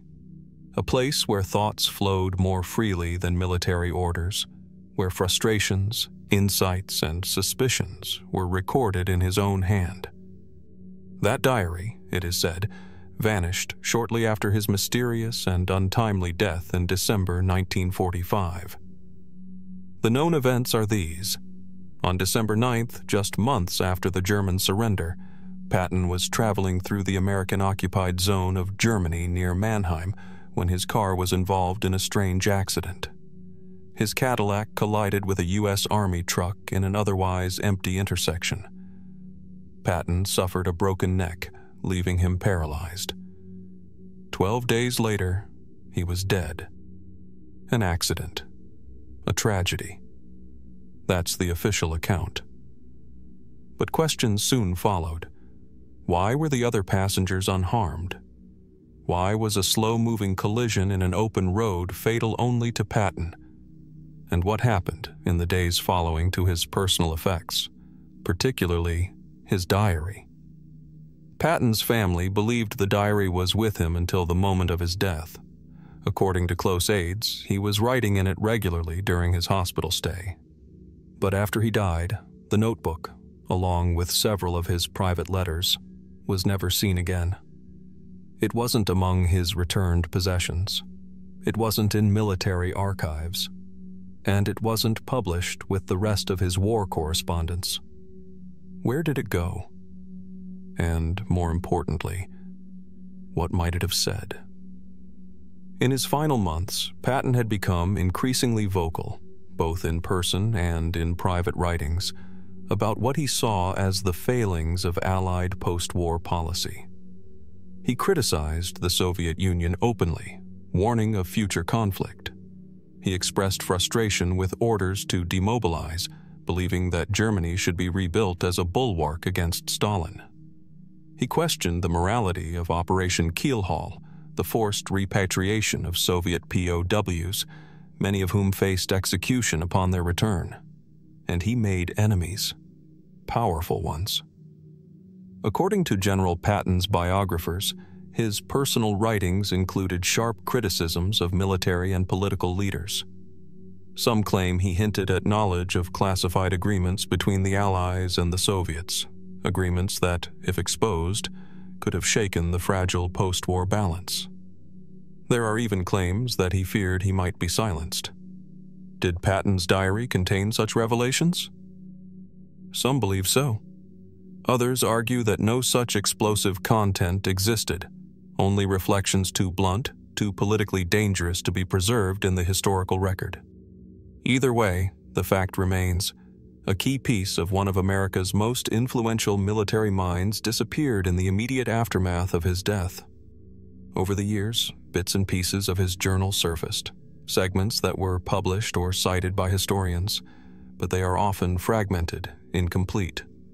And they stop conspicuously in the final weeks of 1945. What happened in those missing pages? More speculative theories have emerged. Some suggest that Patton's death was no accident at all, that it was engineered either by Allied intelligence or rogue elements who saw him as a threat to the emerging post-war order. British intelligence officer Hugh Montgomery later claimed that orders to deal with Patton had circulated in certain circles, though no formal evidence has ever substantiated this. Still, The disappearance of the diary adds weight to the uncertainty. Was it taken by someone who wanted to control the historical narrative? Was it locked away in an archive, marked classified and forgotten? Or was it quietly destroyed, its contents deemed too volatile to survive the shifting landscape of Cold War diplomacy?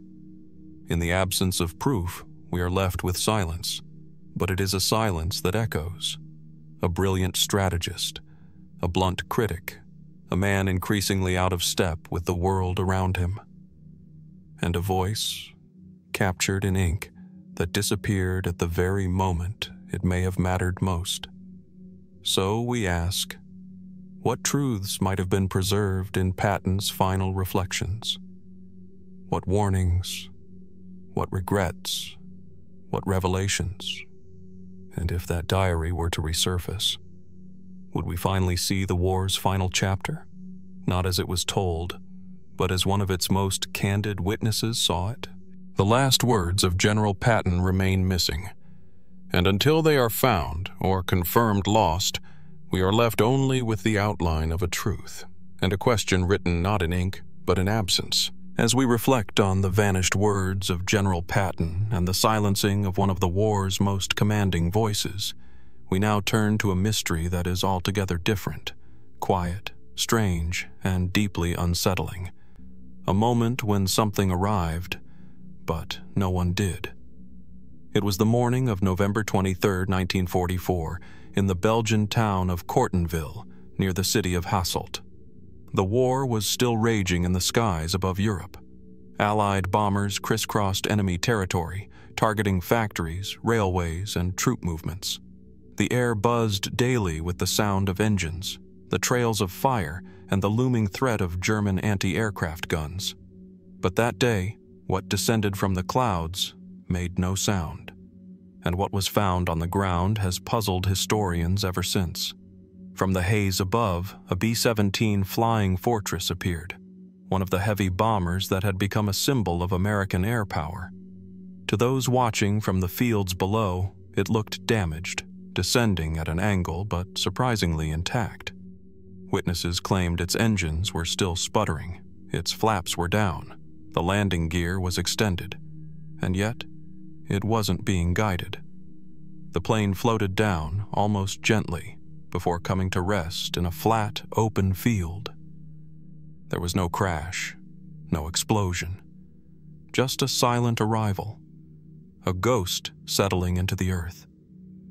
When local resistance fighters and then Allied soldiers reached the aircraft, they approached cautiously, expecting wounded men, or worse. But what they found defied every rule of war, logic, and flight. There was no one on board. The B-17 was completely empty. The parachutes were still stowed. The flight jackets neatly hung. The oxygen tanks full. The engines showed signs of recent use. Ammunition was stored in its racks, untouched. Even the logs and maps were in place. The crew's personal items sat undisturbed, as if they had just stepped out for a moment. But the plane had landed itself. How could a massive, 4-engine bomber, with no pilot at the controls, navigate through enemy airspace and bring itself down in one piece? The aircraft, later identified by serial number as part of the U.S. 8th Air Force, had been part of a bombing raid over Germany. Its designated crew was eventually tracked down, all alive, all accounted for. They had, according to their debriefing, bailed out after the plane suffered heavy damage and lost altitude.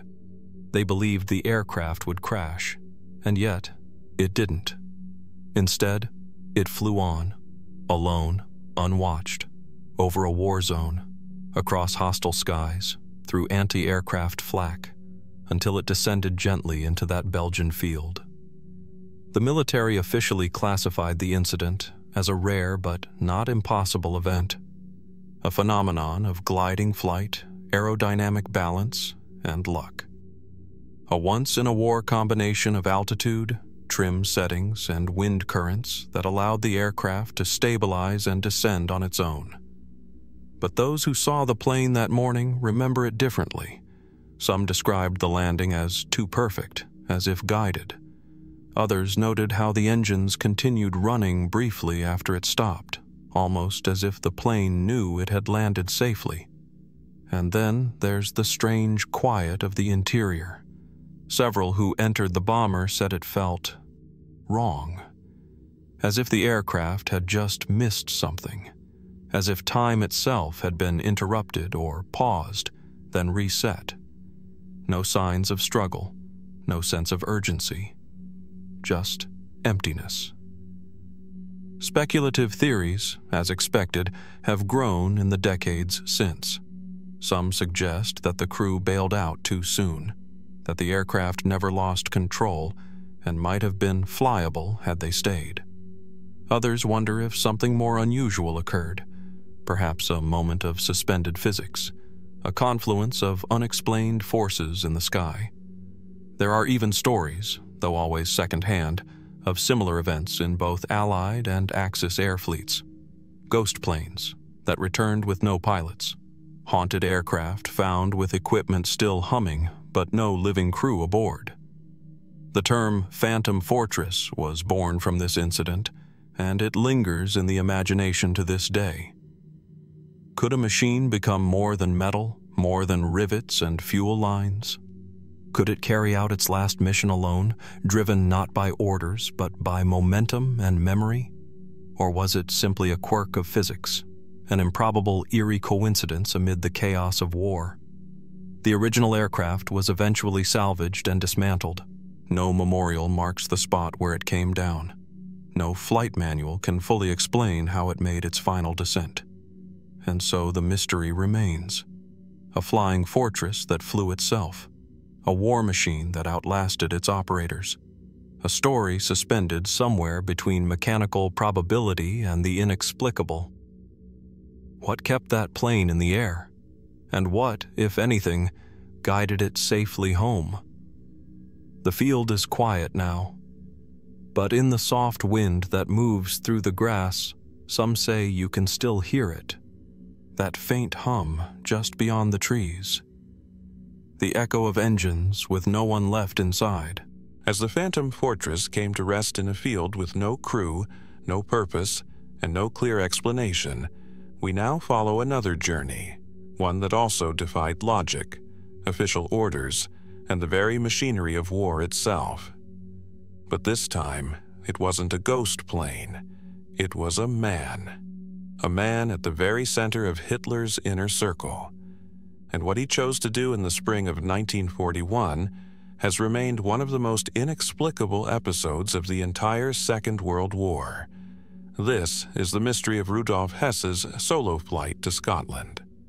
On the evening of May 10, 1941, under cover of night, a Messerschmitt Bf 110 twin-engine aircraft took off from Augsburg, Germany. At the controls was not a Luftwaffe pilot or a field officer, but Rudolf Hess, Hitler's longtime deputy, and one of the most powerful men in the Third Reich. Alone, without orders, and carrying only a compass, a map, and a set of civilian clothes, Hess flew across the North Sea toward Britain. His destination was not London, not a military target, but instead the rolling green hills of Scotland, where he intended, according to his own words, to open secret peace negotiations with the British government. But the plan failed. Hess parachuted from the plane near Eaglesham, south of Glasgow. He landed in a field and was promptly captured by a local farmer and the Home Guard. When interrogated, he identified himself as Captain Alfred Horn, but quickly revealed his true identity. British intelligence, and then Churchill himself, was stunned. Why had one of Hitler's most trusted officials risked his life in a solo flight across enemy territory? What had he hoped to accomplish? And more curiously, did he really act alone? The official British account has remained largely consistent over the years. Hess, it claimed, had become mentally unstable. Isolated from the rest of the Nazi leadership, plagued by delusions, and desperate to regain Hitler's favor, he hatched a bizarre peace mission on his own. His intended target in Britain was the Duke of Hamilton, an aristocrat whom Hess believed could act as a mediator between the German government and sympathetic factions within the British elite. But the timing raises eyebrows. In May 1941, the war was rapidly expanding. Germany was preparing for its massive invasion of the Soviet Union. Britain stood alone in Europe. A secret peace deal, especially one that would free up Germany's Western Front, would have had enormous strategic value. Could Hess have been sent as an unofficial emissary, his mission deniable if captured? That theory has gained traction over time. Some historians suggest that Hess's flight was not entirely unauthorized, that elements within the Nazi regime, perhaps even Hitler himself, had knowledge of the plan. If successful, it would present Germany as seeking peace, shifting blame for continued war onto Britain. If it failed, Hess could be disavowed as unstable, a narrative that indeed unfolded. Adding to the intrigue is the response from the British side. Hess was taken into custody and held in solitary confinement. His mission was never publicized in detail during the war. Churchill dismissed him as a madman, and no official peace negotiations followed. But the secrecy surrounding his imprisonment and the deliberate quieting of the entire event has led some to speculate. Was there more to the message he carried?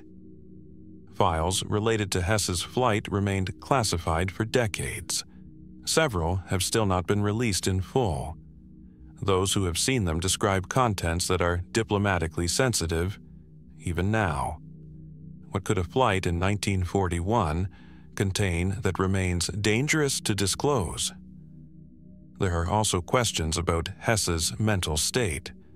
Though he was later declared fit to stand trial at Nuremberg, his erratic behavior and memory lapses during the proceedings raised doubts. Was it trauma, illness, or, as some suspect, the result of prolonged psychological manipulation during his captivity? And perhaps the most haunting chapter of the story came much later. After the war, Hess was sentenced to life imprisonment at Spandau Prison in Berlin. He became the facility's sole inmate for over 2 decades. In 1987, at the age of 93, he was found dead, hanged by an extension cord in a garden house on prison grounds. The official cause was suicide, but inconsistencies in the scene, bruising on his body, the awkward method of hanging, and conflicting witness reports led his family and some investigators to believe he was murdered, silenced before he could speak freely in a changing political climate. But murdered by whom, and for what? Was there a secret in his head, carried since that lonely flight across the North Sea, that someone wanted buried forever? The truth may be as scattered as the wind patterns over the Scottish hills. Some believe Hess was a deluded idealist, acting out a personal fantasy of diplomacy. Others insist he was a key player in a covert mission that failed, and whose implications are still too dangerous to fully reveal. The Messe, or a Schmidt he flew, was recovered. The flight path confirmed. His landing, arrest, and long imprisonment are all matters of record. But the why behind it all remains elusive. Was it truly the act of a madman, or a thread that, if pulled, might unravel a secret history of negotiations, betrayals, and wartime agendas that history was never meant to remember? And in the silence of Spandau, behind the eyes of a man who sat alone for over 40 years, what truths may have remained unspoken? Until the end, as Rudolf Hess parachuted into the Scottish countryside in one of the war's most confounding solo missions, another operation, half a world away, was unfolding in absolute secrecy. One that would remain hidden behind redacted files, unspoken agendas, and one of the most tragic maritime disasters in U.S. naval history. This is the story of the USS Indianapolis, and the mystery that still clings to its final mission. She was a heavy cruiser, sleek, fast, and formidable. Commissioned in 1932, the USS Indianapolis CA-35 served with distinction throughout the Pacific Theater. But it was in the summer of 1945, in the war's final days, that she took on a mission shrouded in silence. On July 16th, the Indianapolis departed San Francisco on a top-secret assignment. Her destination, Tinian Island in the western Pacific. Her cargo, a set of carefully packed containers, unlabeled, guarded, and understood only by a select few. In reality, the contents were components for Little Boy, the atomic bomb that would be dropped on Hiroshima just weeks later. The Indianapolis completed her delivery in record time. But what happened next would plunge the ship and her crew into infamy. After unloading her cargo, the Indianapolis was sent west toward the Philippines without escort. No submarine screen, no air cover, no warning. On July 30th, in the dead of night, she was struck by 2 torpedoes from the Japanese submarine I-58. Within minutes, the cruiser was sinking beneath the waves. Of the nearly 1,200 men aboard, around 300 went down with the ship. The remaining 900 were left stranded in the open ocean, scattered, injured, and adrift under a blazing sun. And no one came. For nearly 5 days, they floated in the sweltering sea. Dehydration, exposure, and shark attacks thinned their numbers. By the time a routine patrol aircraft spotted the survivors by sheer chance, only 316 men remained. It was the worst disaster at sea in the history of the U.S. Navy, but for many, the tragedy is only half the story. The other half lies in what the Indianapolis was truly doing, and why so many warning signs were ignored. Why was a ship of such strategic importance, one that had just delivered critical components for the most destructive weapon ever built, left to sail unescorted through hostile waters? The Navy later claimed a series of communication failures, that her route was not reported properly, that distress calls were misunderstood or ignored. But internal investigations would reveal contradictions, cover-ups, and an alarming lack of urgency from command. Some files remained classified for decades. Others were quietly revised. And in the shadows of these bureaucratic failures, a darker theory emerged. Was the Indianapolis sacrificed? Some researchers have suggested that her movements were deliberately obscured, not by accident, but by design. That in the final days of the war, as the atomic project reached its climax, those at the highest levels were determined to keep the bomb's logistics hidden at any cost. A cruiser drawing too much attention, or running the risk of being captured, might have been deemed expendable once her delivery was complete. Could such a decision have been made? Then there's the matter of her captain, Charles B. McVeigh III.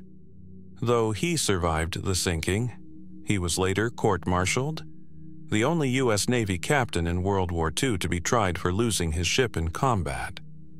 He was charged with hazarding his vessel by failing to zigzag, a maneuver meant to deter submarine attack.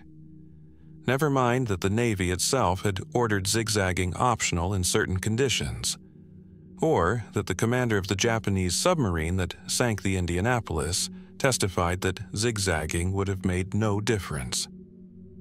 In 1968, after years of personal torment and public shaming, McVeigh took his own life. Only in 2000, decades after his death, was he posthumously exonerated by Congress.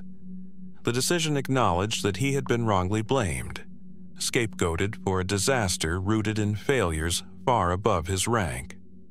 So, again we ask, what was the real mission of the USS Indianapolis? Officially, she delivered components of the atomic bomb. But why did the Navy act with such speed, then such silence?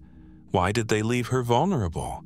And what, if anything, was she truly carrying? Some survivors hinted that not all of the cargo was unloaded at Tinian, that certain crates remained aboard after departure. Others claim strange restrictions were placed on access to parts of the ship during the voyage, unusual, even for wartime protocol. And while most accounts focus on the atomic payload, others believe the Indianapolis may have also been transporting classified scientific materials, communication equipment, or even early forms of radioactive isotopes for further research, contents that have never been fully confirmed or denied. The exact nature of her cargo and orders remain veiled behind the broader history of the Manhattan Project, a program still shadowed by secrecy, even in the modern era. What we do know is this: the USS Indianapolis carried more than weapons. She carried a secret, and when her duty was done, she vanished, first into the depths, then into silence. Was it tragedy, negligence, or something more carefully orchestrated?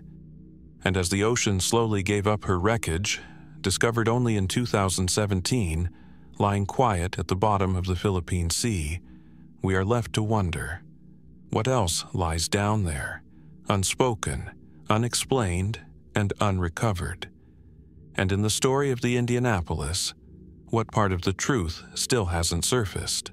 As the wreck of the USS Indianapolis settled silently into the abyss, her final mission forever veiled in secrecy, another kind of silence was breaking. Across the airwaves and across borders, this was a war not of ships or bombs, but of signals, of hidden voices carried by static, of coded messages whispered into the void. This is the mystery of the numbers stations, radio broadcasts that even today defy clear explanation. The scene is deceptively simple. Somewhere in the world, on an old shortwave radio, a dial is turned. A burst of white noise crackles through. Then, abruptly, a voice. 371982. The voice is mechanical, detached, sometimes male, sometimes female, often with a strange accent. It may repeat a single phrase or recite long strings of numbers, broken into careful groups. Sometimes it's preceded by a jingle, a burst of music, or a code word like attention or ready. Then, silence. These broadcasts have been heard since World War II, though their origins are elusive. During the height of the conflict, amateur radio operators across Europe reported strange transmissions on shortwave bands. They didn't match any known military code or civilian pattern. The voices were often robotic, emotionless, repeating cryptic sequences of numbers, letters, or tones. At first, they were dismissed as atmospheric anomalies or errors in foreign communications. But the pattern persisted. More signals emerged, and over time the number of these transmissions only grew. They came from every corner of the world: Russia, Cuba, East Germany, the UK, even the United States. Always on shortwave, always in plain view, and always unreadable. But one thing became increasingly clear: someone was listening, and someone knew exactly what they meant. The most widely accepted theory is that numbers stations were used by intelligence agencies to communicate with field agents, covert operatives deployed behind enemy lines. The system, if true, was brilliant in its simplicity. Shortwave radio travels vast distances. A tiny, inexpensive receiver could pick up a message across continents, and the encoded numbers, if interpreted with a one-time pad cipher, would be nearly impossible to crack without the corresponding key. No phone lines, no digital trails, just a voice and a sequence. During World War II, it's believed the British Special Operations Executive used number sequences to coordinate with resistance fighters across Nazi-occupied Europe. German intelligence, too, is thought to have relied on similar methods, as did the Soviet NKVD and later the KGB. But here's the strange part: they never stopped. Even after the war ended, the voices continued. Through the Cold War, the collapse of the Berlin Wall, and into the 21st century. Some stations vanished, Others appeared. New voices emerged, speaking in Czech, German, Spanish, Chinese, and some are still broadcasting today in the era of encrypted emails and satellites. Why? What mission could be so enduring, so discreet, that it still relies on a decades-old analog method? Some researchers have mapped their schedules, cataloged their frequencies, and even given them names: the Lincolnshire Poacher, the Swedish Rhapsody, the Russian Buzzer, and the infamous Atención station believed to originate in Cuba. But no government has ever officially confirmed their purpose. Requests under the Freedom of Information Act often return with little or no data, and attempts to triangulate the exact origins of some signals have led only to anonymous facilities, off limits to the public, or military zones shielded from scrutiny. So the mystery deepens. Were all of these stations truly military? Or could some have belonged to rogue groups, rival factions, or private contractors operating in the post-war shadows? In the chaos of World War II and its aftermath, intelligence networks often ran parallel, sometimes even in conflict. Could some stations have belonged to underground efforts we still know nothing about? And what of the stranger theories? There are those who believe number stations may have once been used for psychological operations, disinformation broadcast into enemy territory, or even subtle triggers for pre-programmed agents. Others point to oddities in certain broadcasts, background noises that don't match the message, codes that repeat without variation for years, or sudden disruptions that suggest something unscripted, something unintended. One particularly chilling theory suggests that some stations may not be active at all, but automated relics, running long after their creators disappeared. Forgotten systems that continue to call out, never knowing no one is left to answer. What do we make of a voice that repeats the same pattern for 20 years? Who is the audience? And what happens if someone, somewhere, still knows how to listen? Today, shortwave enthusiasts continue to record and archive these transmissions. Some have logged thousands of hours of broadcasts. Patterns emerge, disappear, return again. Stations go silent for years, then resume as if nothing changed. And in each message, each flat, emotionless voice reading strings of numbers, there's a lingering question. Is this a signal to someone? Or a signal from a past that refuses to let go? The war may be over, but the signals still drift through the static, unclaimed, unexplained, and perhaps still alive. From the invisible voices of numbers stations whispering through the airwaves, we now follow a mystery that emerges not from sound, but from stone, salt, and sea, where the war's end may not have meant disappearance, but relocation. Thousands of miles from Berlin, far beyond the reach of Allied warplanes and tribunals, a stretch of rugged coastline winds along Argentina's Patagonian shore. It is a place of raw, elemental beauty, windswept cliffs, dense forest, and an ocean that swells against dark, unmarked rocks. And tucked among these cliffs, stories still circulate, of secret harbors, of hidden structures, and of German U-boats that slipped silently from the Atlantic and into another life entirely. This is the enduring mystery of the Nazi U-boat base in Argentina. The story begins not at the height of the war, but near its end. On July 10, 1945, more than 2 months after Germany's official surrender, the German submarine U-530 surfaced off the coast of Mar del Plata, Argentina. Its crew surrendered to the Argentine Navy, battered, thin, but intact. They offered no clear explanation for their delay in surrender, no documentation, and most curiously, no captain. Otto Wehrmuth, the U-boat's commander, was missing. Then, just weeks later, on August 17th, another German sub, U-977, appeared in almost the same location. Once again, the crew was taken into custody. Once again, no solid answers were given. These were not isolated events. Throughout the 1940s and 1950s, Argentine fishermen and coastal villagers reported sightings of shadowy submarines surfacing at night, unloading cargo or people before vanishing beneath the waves. Some claimed to see figures in dark uniforms moving quickly along the beaches, disappearing into the dense interior. Others described secret construction in the coastal forests, reinforced doors in the cliffside, concrete foundations with no clear origin, or supply drops conducted in silence.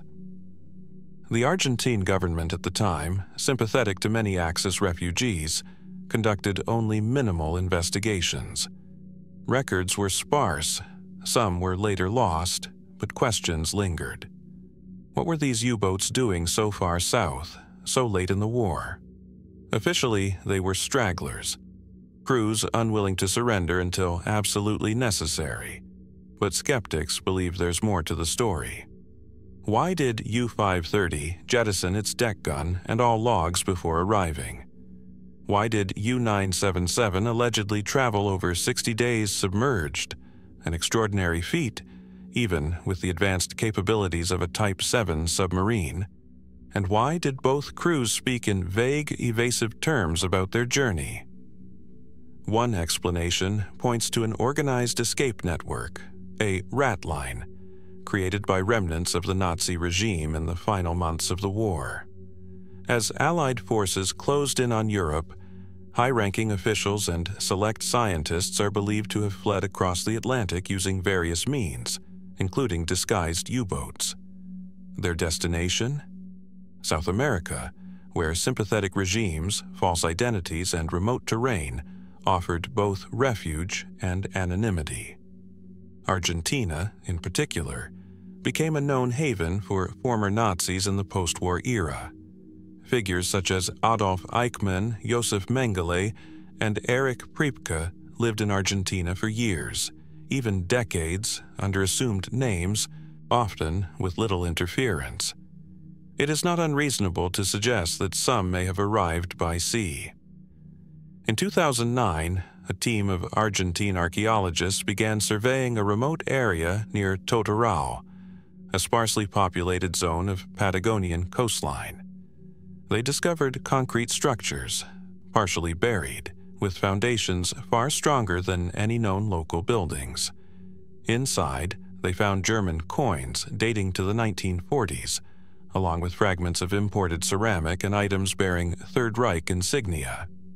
While the ruins could be explained as post-war buildings or forgotten ranch infrastructure, the materials, many not native to Argentina, raised eyebrows. Was this the remnant of a clandestine base? Satellite imagery has also revealed strange geometric shapes carved into the terrain, patterns inconsistent with agricultural use, yet too regular to be natural. Some researchers suggest they may have been landing sites, or coded markers visible from the air or sea. And yet, despite decades of rumors, no definitive evidence has emerged of a formal U-boat base. No tunnel has been confirmed. No submarine hangar uncovered. Just fragments, hints, silhouettes in the coastal fog. Some claim that's exactly the point. If the base was real, it was never meant to be found. Built not as a military installation, but as a temporary staging ground, a place to deliver fugitives and cargo before dissolving into the landscape. A ghost base. A waypoint on a longer journey. Others dismiss the theory entirely, suggesting that any U-boat sightings were exaggerated and that the remnants found are misinterpreted or coincidental, that the idea of a Nazi U-boat base in Argentina is more myth than mystery. But the question remains, why did those submarines surface there at that time, so far from the theater of war? What were they carrying, and more importantly, who? To this day, no full accounting of U-boat traffic in the South Atlantic has been released. Naval records from both German and Allied archives remain incomplete, and Argentina, while more open than in decades past, still holds portions of its wartime records under seal. Perhaps the truth lies somewhere offshore, resting in deep waters where salt erases memory. Or perhaps, along that lonely coast, where the wind still carries whispers through the cliffs, there are ruins buried under decades of silence that once sheltered the war's final exiles. And if those walls could speak, what stories of passage, of secrecy, of survival might they finally reveal? As we leave behind the windswept cliffs of Patagonia and the whispered legends of U-boats arriving in the dark, we now step into a space that is quieter still, but no less haunting. A place where plans were made, orders drafted, and the fate of hundreds of thousands may have balanced on a decision that was never fully explained. This is the story of the third atomic bomb, the one that was built, armed, and ready to fall, but never released. We all know what happened on August 6, 1945, when Little Boy fell over Hiroshima, and again 3 days later, when Fat Man exploded over Nagasaki. Those two bombings changed the world. But what's less known is that there was a third weapon, fully assembled, awaiting delivery, and set to be used within days of the second drop. And then, without warning, it vanished from history. The bomb, known in internal records as Fat Man Mark III No. 3, was not theoretical. It was real. Components had already been transported to Tinian Island, where the previous two missions had originated. Plutonium cores were being processed at Los Alamos, and eyewitness accounts confirmed that a third plutonium implosion bomb was slated for use no later than August 19, 1945. The intended target? That's where things begin to blur. Some sources suggest Kokura, which had already been the primary target for the second bombing before weather forced the crew to redirect toward Nagasaki. Others point to Niigata, a city with industrial significance and a large oil refinery. A few even suggest Tokyo, though bombing the political heart of Japan with an atomic weapon was widely considered a step too far, even in war. But what remains most compelling is not where the bomb was meant to fall, but why it didn't. Japan formally surrendered on August 15, 1945, announced by Emperor Hirohito in a crackling radio broadcast that echoed through the ruins of a war-torn nation. And while the surrender brought relief, it also raised immediate questions inside military circles. Was the third bomb delayed because of diplomacy, or something else? Some historians argue that the pace of events simply overtook the timeline. After Nagasaki, Japan's internal debates over surrender intensified, accelerated by the Soviet Union's entry into the Pacific conflict and the rapid collapse of defensive lines in Manchuria. From that perspective, the third bomb wasn't canceled. It was merely overtaken by circumstance. But others aren't convinced. Official documents released decades later show that General Leslie Groves, head of the Manhattan Project, had already issued orders to prepare additional atomic bombs for deployment, potentially up to 7 by the end of 1945. Factories in Oak Ridge and Hanford were working around the clock. In this context, the third bomb was not the end of a plan. It was just the beginning. So why stop? Some point to internal resistance within the U.S. government and scientific community. Several Manhattan Project scientists, including those at Los Alamos, had begun expressing concerns about further use of the bomb, especially after seeing its effects. There are records of moral appeals sent to military leadership and even President Truman urging restraint. Did one of these appeals find its mark? Or was the decision driven by something less idealistic? Perhaps the realization that Japan's surrender offered a perfect demonstration of American nuclear superiority without risking the political fallout of a third strike. Then there's the issue of what happened to the third bomb itself. Some records suggest it was disassembled and its core reused in later testing. Others imply that the weapon, or at least part of it, remained intact for some time, stored, hidden, or possibly shipped back to the continental United States. A few researchers claim it was part of Operation Crossroads, the first post-war nuclear test at Bikini Atoll in 1946. But no document has ever definitively traced the full path of that third device. The gap in documentation is curious. The Manhattan Project was meticulous. Logs, transfers, even verbal communications were often recorded. And yet, the paper trail for the third bomb ends abruptly in August 1945. Could it have been hidden for political reasons? Some speculate that the bomb's existence was deliberately obscured to maintain the narrative of decisive action and closure. That a third detonation, especially if deployed, might have eroded the fragile moral justification presented in the wake of Hiroshima and Nagasaki. There are even fringe theories suggesting that a third bomb was transported covertly, as part of a contingency operation in case Japan failed to surrender or attempted a coup against the Emperor's declaration, that it may have been loaded onto a transport aircraft, only to be recalled mid-flight. But no flight logs, pilot testimonies, or physical evidence have ever confirmed such a mission.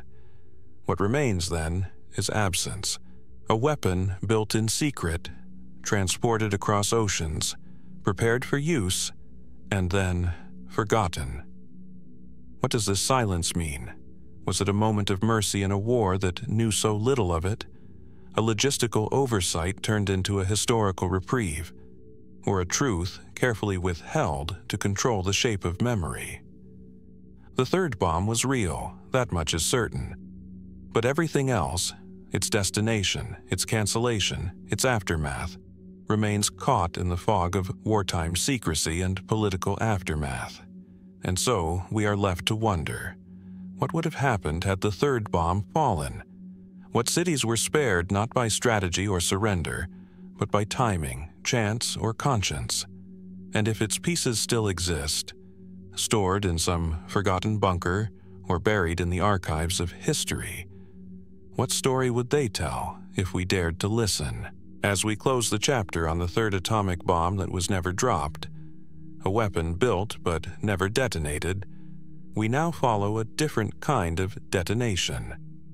One not heard as a blast, but felt as a shock across war rooms, exile governments, and secret files. This is the story of a man whose death came not on the battlefield, but from the sky, and whose final descent, like the silence that followed it, still raises questions that no official record has ever fully answered. This is the mystery of General Władysław Sikorski, leader of the Polish government in exile during World War II, and a man whose untimely end remains a puzzle of political intrigue, betrayal, and shadow diplomacy. It was the night of July 4th, 1943, and the sun had just set over the Rock of Gibraltar, that steep ancient bastion at the edge of the Mediterranean, where Britain's military presence clung tightly to a strategic crossroads of empire and war. Sikorski, returning from an inspection tour of Polish forces stationed in the Middle East, boarded a B-24 Liberator, an American-built aircraft operated by the Royal Air Force. Alongside him were members of his staff, his daughter Zofia, and his Polish chief of staff. The plane lifted off without incident, but just moments later, mere seconds into the flight, it plunged into the sea. Of the 17 people on board, all but one died. The only survivor was the Czech pilot, Flight Lieutenant Edward Pszczał, who, though injured, managed to escape the wreckage. Sikorski's body was recovered hours later from the sea. His daughter's body was never found.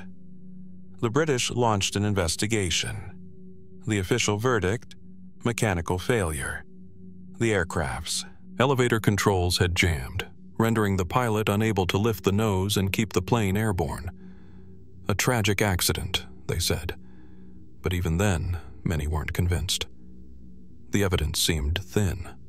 No prior issues with the aircraft had been reported. The pilot, though injured, had no clear memory of the exact failure. and in the chaotic aftermath of the crash, no complete forensic examination of the wreckage was ever made public. The plane was quickly retrieved and its remains examined behind closed doors. Rumors spread that the aircraft had been tampered with, that wires had been cut, that this was not a failure, but an act of deliberate sabotage. Why would someone want Sikorski dead? To answer that, we must understand who he was. General Sikorski was not just a figurehead. He was the commander-in-chief of Polish forces and the prime minister of the Polish government in exile, based in London. He was widely respected among the Allies, but he was also fiercely independent and deeply committed to exposing what had happened to tens of thousands of Polish officers, taken prisoner by the Soviets in 1939 and never seen again. In April 1943, just months before Sikorski's death, the Cotton Forest Massacre was discovered by German troops. Over 20,000 Polish military officers, intellectuals, and leaders had been executed, shot in the back of the head, and buried in mass graves. The Germans accused the Soviet NKVD of the atrocity. The Soviets denied it, blaming the Nazis. Sikorski demanded a full investigation. He wanted answers. He called on the Red Cross to intervene, and he refused to retract his accusation, even as pressure from both Stalin and Churchill mounted. And so, just weeks after that stand, after refusing to remain silent, Sikorski's plane fell into the sea. Coincidence? Some believe it was a warning. Others, a silencing. Theories abound. Some suspect the Soviets, desperate to remove a vocal critic and maintain the fragile wartime alliance with the Western Allies. Could they have infiltrated Gibraltar, tampered with the plane, and eliminated a problem under the cover of darkness? Others point fingers at the British themselves, arguing that Churchill, though personally fond of Sikorski, may have seen his stubbornness as a threat to Allied unity. With the invasion of Europe approaching, any disruption to the alliance with Stalin, however justified, was politically dangerous. There are even those who suggest internal Polish betrayal. Not all factions within the exile government agreed with Sikorski's approach to Soviet relations. Some saw him as too moderate, too idealistic, too willing to compromise with Western powers they no longer trusted. And what of the pilot? Flight Lieutenant Perchal, the sole survivor, maintained for decades that the crash was an accident. But his survival, while every other passenger perished, has fueled suspicions. Some have questioned the consistency of his statements over the years. Others claim his military files were altered or sanitized. In 2008, Sikorski's remains were exhumed from Wawel Cathedral in Krakow for a new forensic examination. Polish investigators found no conclusive evidence of foul play, no traces of poison, no signs of gunshot wounds or pre-mortem injuries. Yet even this, rather than solving the mystery, left it suspended in uncertainty. If it was sabotage, it left no fingerprints. If it was an accident, it was too perfect. And so we ask, was General Sikorski's death simply the cruel luck of war, or the final move in a hidden game of alliances, secrets, and silenced truths? The waves off Gibraltar have long since calmed, but beneath them, perhaps, a piece of history remains, untouched, waiting for a current strong enough to carry it to the surface. Until then, we are left with fragments. A plane that fell, a voice that vanished, and a question that history still refuses to answer. As the mystery of General Sikorski's doomed flight fades into the twilight over Gibraltar, we turn our gaze further south, into a landscape even more desolate, more unforgiving, and just as reluctant to give up its secrets. The Libyan desert, part of the Greater Sahara, stretches endlessly beneath the unforgiving African sun. Shimmering heat distorts the horizon. Wind howls softly across the sand, moving grains that haven't shifted in decades. In this silent ocean of dunes and stone, Something once stirred the stillness, something metallic, abandoned, and unnaturally intact. A lone B-24 Liberator bomber, half buried in sand but eerily preserved by the desert's arid air. A World War II ghost plane, discovered by chance in 1958, more than 15 years after it vanished. Its name was painted in neat, fading letters on the fuselage, Lady Be Good. April 4th, 1943. The bomber departed from Soluch Airfield near Benghazi on its very first combat mission, a high-altitude bombing run over Naples, Italy. The crew of 9 were young, mostly in their early 20s. For most of them, it was their first and only mission. They never returned. Lady Be Good was declared missing in action, presumed lost over the Mediterranean during the return flight. No distress calls were received. No wreckage was found. In the chaos of war, the incident faded quickly into the ever-growing list of unexplained losses. But the desert remembered. In 1958, a British oil exploration team stumbled upon the wreck while flying over a remote section of the Libyan sands. What they saw stunned even seasoned explorers. The aircraft lay almost perfectly preserved. No signs of fire or combat damage. Guns were still in place, radios intact. Even thermoses of coffee, rusted yet sealed, sat undisturbed in the cockpit. It was as if the lady had simply landed and waited.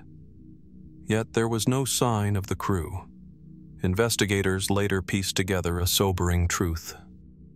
The plane, returning from its mission, had overshot its base during the night, likely due to a faulty navigation system and poor visibility. Thinking they were still over the sea, the crew had bailed out, believing a water landing was imminent.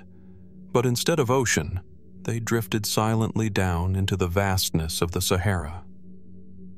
The bomber, meanwhile, continued flying on autopilot for nearly 16 more miles before crash landing gracefully into the sand.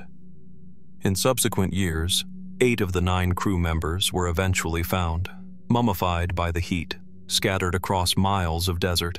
They had survived the parachute jump, but without a clear sense of direction, they walked north in search of help, covering over 100 miles before the desert claimed them.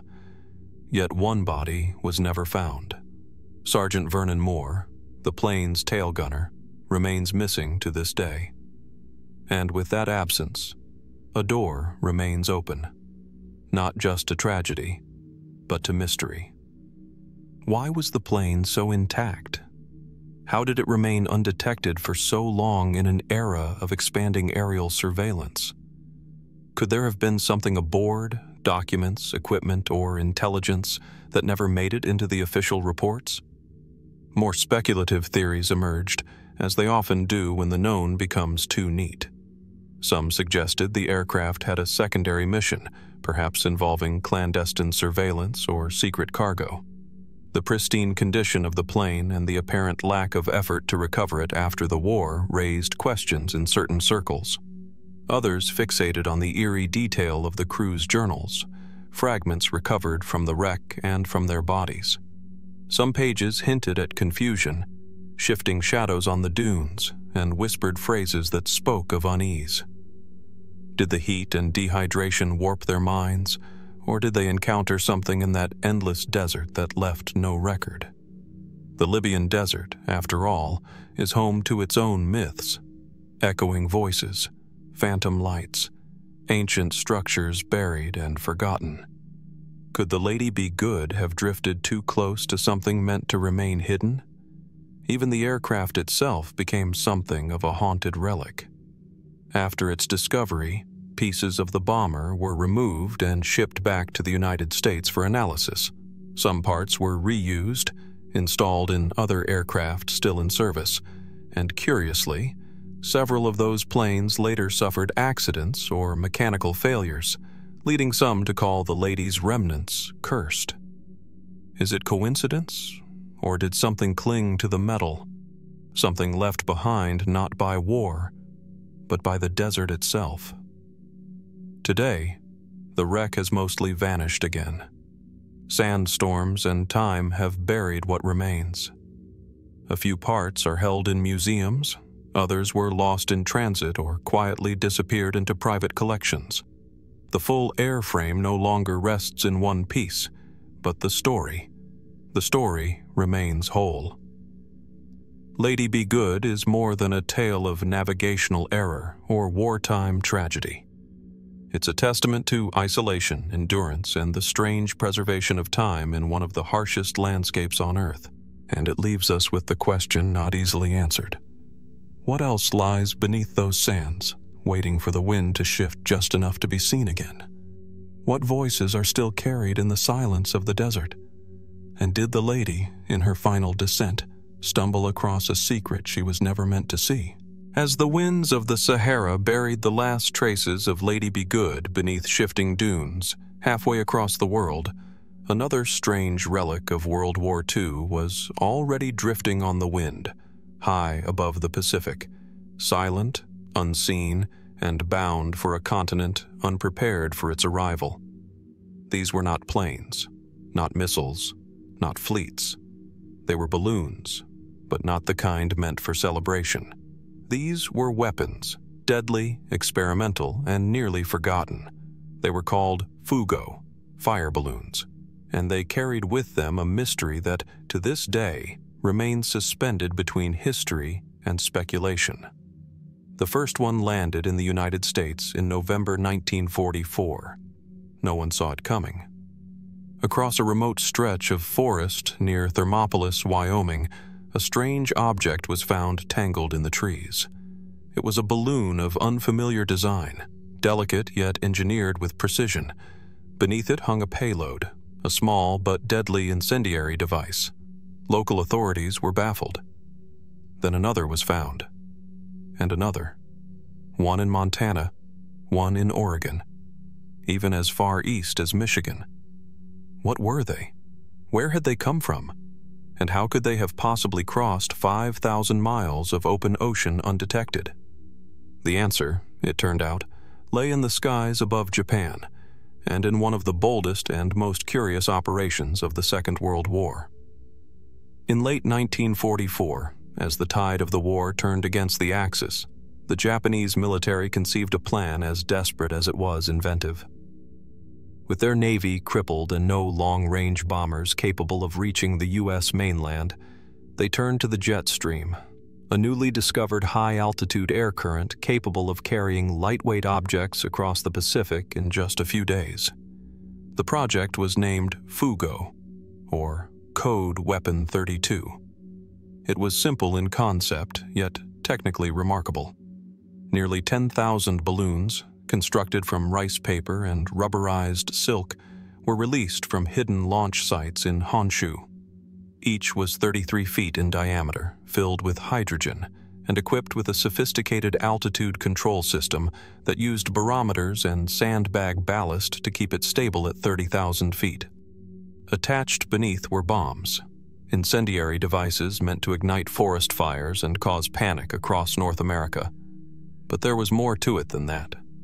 Some historians believe the campaign's deeper objective was psychological warfare, to instill fear, to prove Japan could still strike the U.S. homeland. And in this, it achieved eerie success. Although only a small percentage of the balloons are confirmed to have reached North America, their impact, both literal and symbolic, was real. Some caused minor fires. One disrupted power lines near the Manhattan Project's secret facility in Hanford, Washington. And tragically, in May 1945, a balloon exploded in Bly, Oregon, killing a pastor's wife and 5 children on a church picnic, the only civilians to die on the U.S. mainland due to enemy action during World War II. But here's where the mystery deepens. Out of the nearly 10,000 Fugo balloons launched, fewer than 300 were ever recovered. Where did the rest go? Did they disintegrate in midair, sink into the ocean, or land silently in forests, deserts, and mountains, never to be found? Some believe many may still lie undiscovered, slowly decaying in remote wilderness areas. Others suspect that some might have been classified or quietly neutralized, especially if they were found near sensitive military sites. And there are darker theories, too. A few researchers claim that select balloons carried not just firebombs but more dangerous payloads. Biological agents, possibly anthrax or plague. No confirmed evidence supports this, but the idea is not far-fetched. Japan's infamous Unit 731 had already experimented with biological warfare in China. Could the Fugo program have been part of a broader, more secretive initiative? Then there's the question of the balloon's engineering.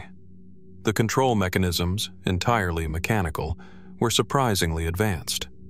Using nothing but barometric pressure and a timed release system, they maintained altitude over thousands of miles, descending only when the final sandbags were dropped. Some crashed into trees in pristine condition. Others left impact craters as if they'd struck with unnatural force. In the chaos of wartime, their existence was kept secret for months. The U.S. government, fearing mass panic, issued strict censorship orders. Newspapers were forbidden from reporting the landings. Even after the war, the full scale of the Fugo campaign wasn't widely known.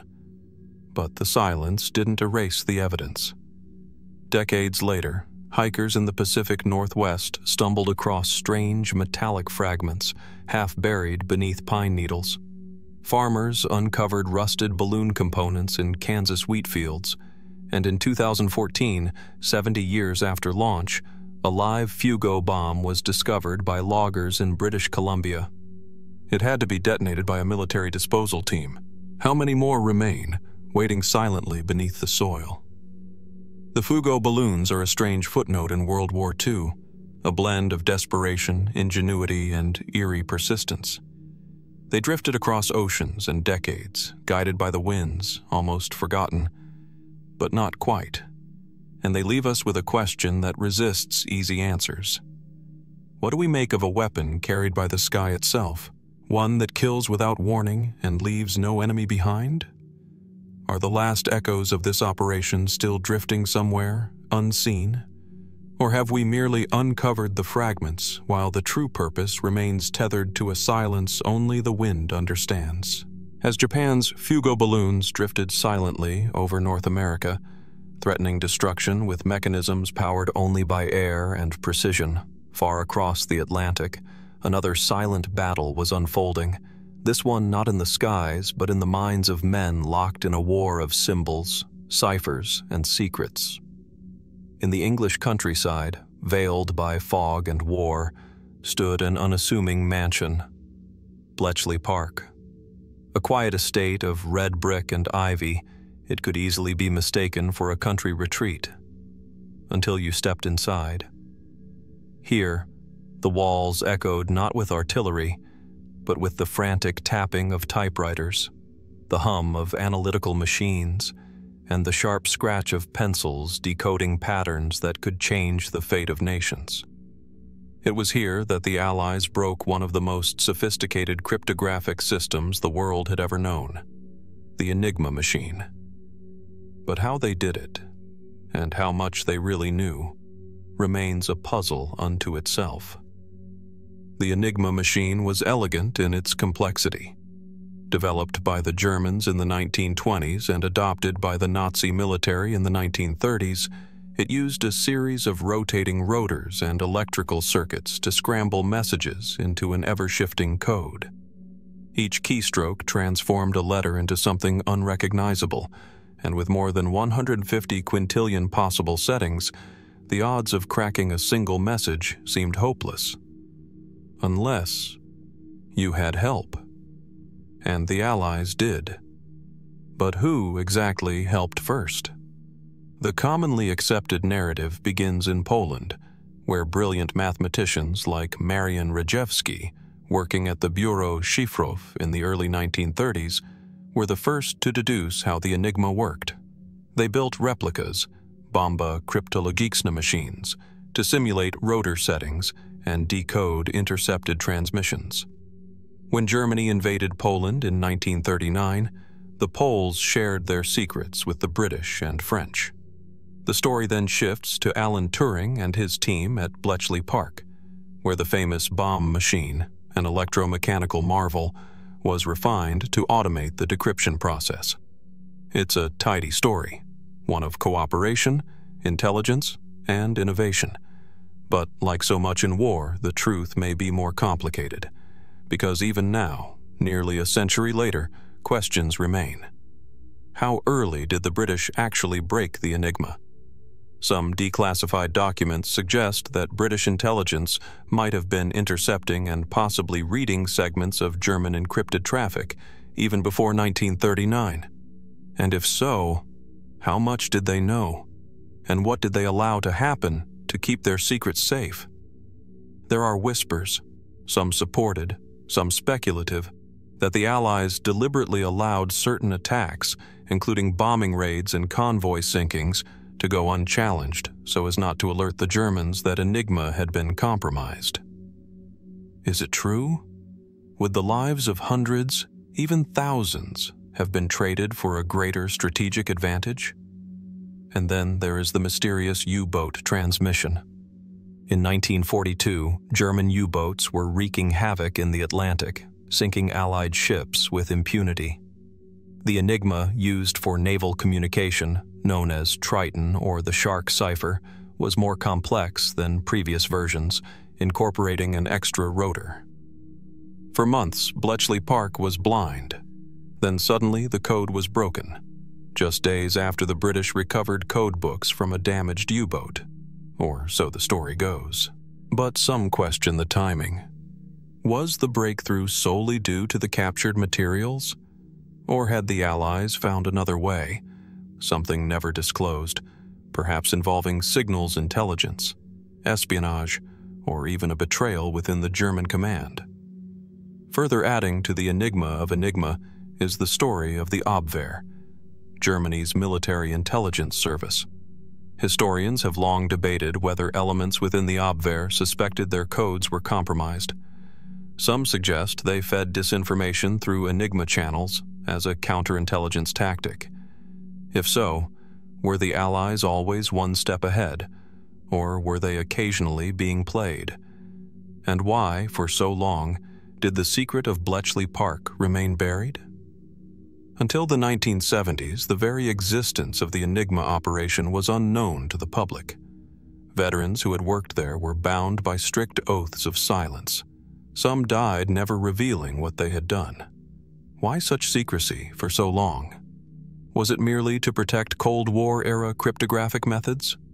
Or were there deeper, more uncomfortable truths hidden beneath the heroism? There are even suggestions, rarely discussed in mainstream history, that the Allies may have gained more than just wartime advantage from the Enigma interception. Some conspiracy theorists propose that certain intercepted communications included references to secret weapons, advanced science, even unknown technologies smuggled or traded during the chaos of the final months of the war. There is no hard proof, only gaps, unexplained silences, redacted pages, and a growing sense that for every message decrypted, something else was carefully encrypted in its place. This time, not by machine, but by human hands and historical memory. And so the question lingers: did we truly break Enigma, or did we merely uncover the parts we were allowed to see? Bletchley Park today is a museum, its halls open to the public, its secrets on display in glass cases. But the real secret, how deep the code-breaking went, how much was truly sacrificed or hidden to preserve the advantage, may still remain locked away in archives, sealed beneath layers of classification, or perhaps lost to time altogether. And if so, one wonders what messages were never meant to be read, and what truths still lie between the lines, hidden in the shadows of the world's greatest cipher. As the dust of war settled and the shattered remains of the Third Reich collapsed under Allied boots, the world turned a cautious eye toward peace. But in the shadows, far from the Nuremberg trials and public reckonings, another operation was already underway. one that would quietly shape the future of global power, science, and secrecy. Its name was Operation Paperclip. And though the files were stamped classified and buried in locked drawers deep within American intelligence agencies, what they contained would ignite decades of controversy, speculation, and fear. Picture a corridor beneath the Pentagon, its walls lined with cabinets no civilian has ever seen. Inside, dossiers, immigration waivers, false identities, and contracts. Names that, during the war, were spoken with condemnation in Allied war rooms. Names tied to Nazi research facilities, V2 rocket programs, chemical weapons laboratories, even units with direct links to SS atrocities. Yet these very individuals, once enemies of the state, were quietly funneled into the United States through a covert program meant not to punish, but to recruit. Officially, Operation Paperclip was a strategic initiative. Its goal, to extract the scientific expertise of former Nazi engineers and physicists before the Soviet Union could claim them. In the emerging Cold War, knowledge was power, and the United States was determined not to fall behind.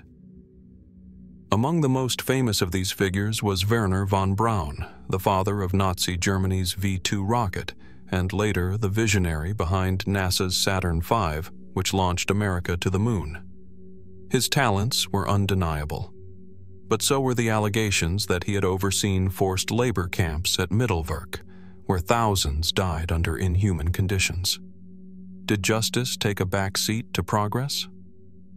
The official story tells us the Office of Strategic Services, precursor to the CIA, conducted thorough background checks.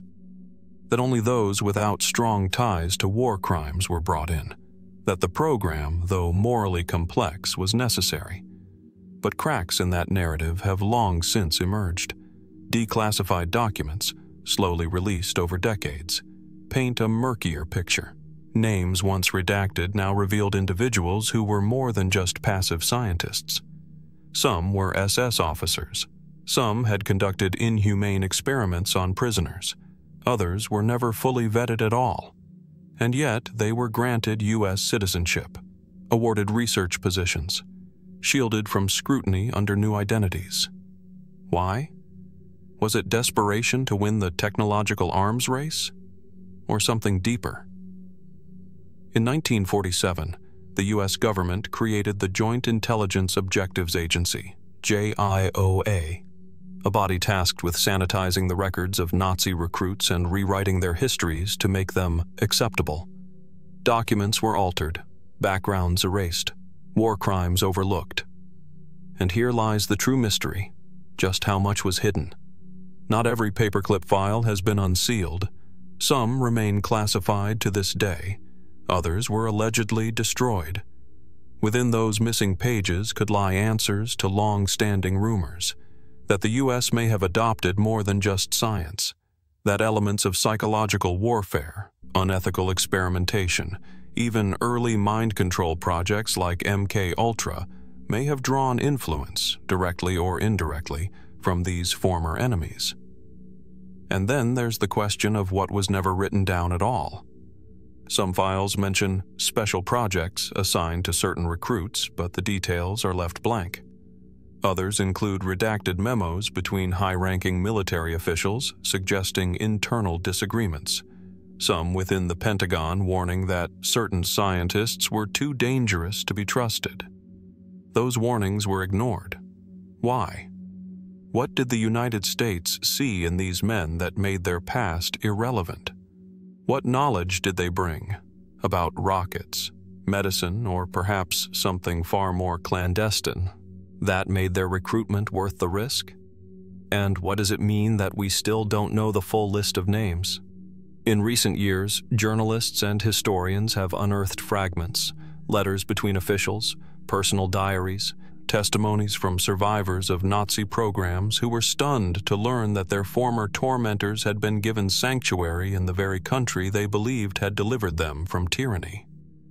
There's even speculation, never proven but persistent, that some of these paperclip scientists were involved in early experiments involving radiation exposure, chemical mind manipulation, and Cold War espionage technologies that remain beyond public understanding. Were these simply conspiracies born of paranoia? Or are they whispers of a truth too uncomfortable to confront? Even today, the legacy of Operation Paperclip hangs heavy. Monuments and space programs bear the names of men whose roles in history have been carefully curated, celebrated for their achievements, their darker chapters quietly omitted. But the hidden files, they tell a different story. One not of scientific triumph alone, but of moral compromise, of lines crossed in the name of national interest, of secrets still sealed in vaults marked top secret, eyes only. And so, we're left to wonder, what else was hidden under the banner of Operation Paperclip? What buried truths remain behind closed doors? And in the pursuit of superiority, how much of the past did we willingly forget? The Barents Sea lies quiet now, its steel-gray surface rippling beneath a northern sky that rarely darkens in summer, yet never truly warms.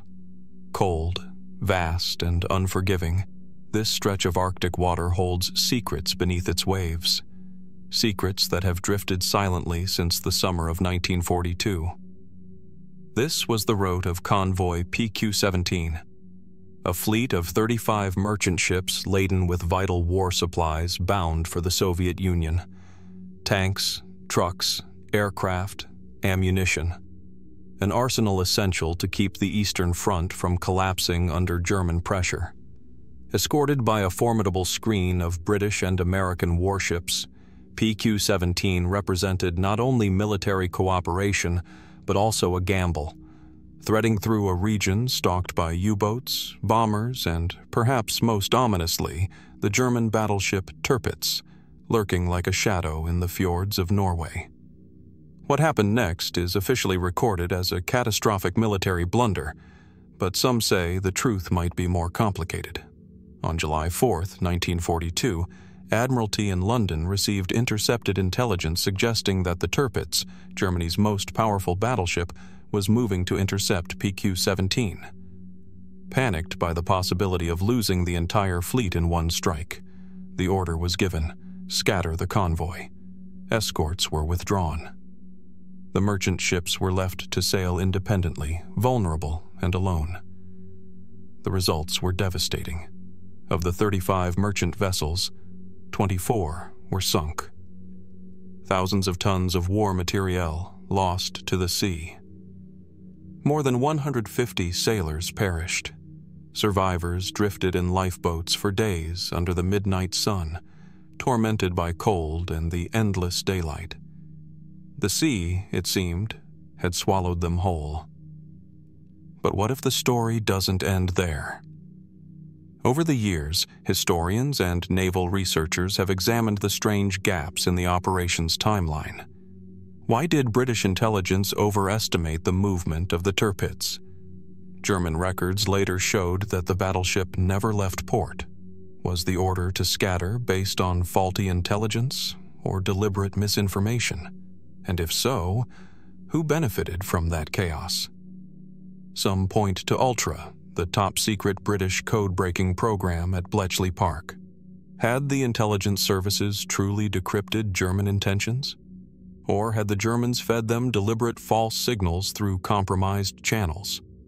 If Ultra was misled, then it would mark one of the few, but most consequential instances where reliance on decrypted communications led to devastating misjudgment.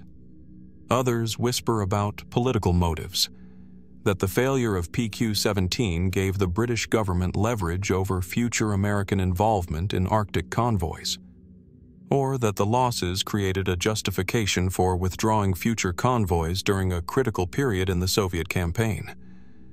It's a suggestion few dare to follow too far. The implications are uncomfortable. And then there are the missing ships. While many wrecks have been located on the seafloor, some vessels appear to have vanished entirely. No distress calls, no confirmed sinkings, no wreckage ever found. Could some of these ships have been diverted? Captured? There were rumors, never substantiated, of 1 or 2 vessels being seized by German forces and towed to secret ports.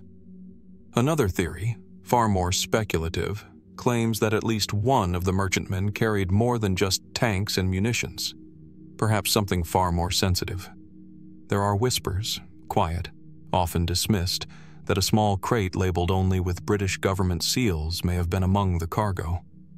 What it contained remains unknown. A prototype? A secret communication device? A diplomatic exchange? Nothing has ever been confirmed. And yet, the records for several ships remain strangely incomplete. Cargo manifests lost. Crew lists truncated. Some survivors reported cargo holds sealed under armed guard, even before departure.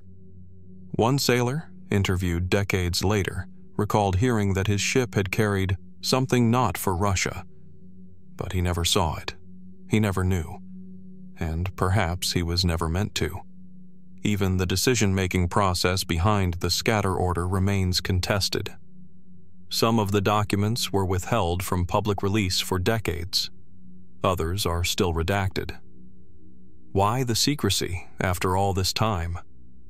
Was it merely embarrassment over a tactical error? Or is there more beneath the surface? The Barents Sea remains a graveyard, an underwater museum of twisted hulls and lost ambitions. Occasional expeditions return with sonar images, rusted anchors, fragmented stories. But the full truth of PQ-17 remains scattered, like the Convoy itself, across time, ice, and official silence.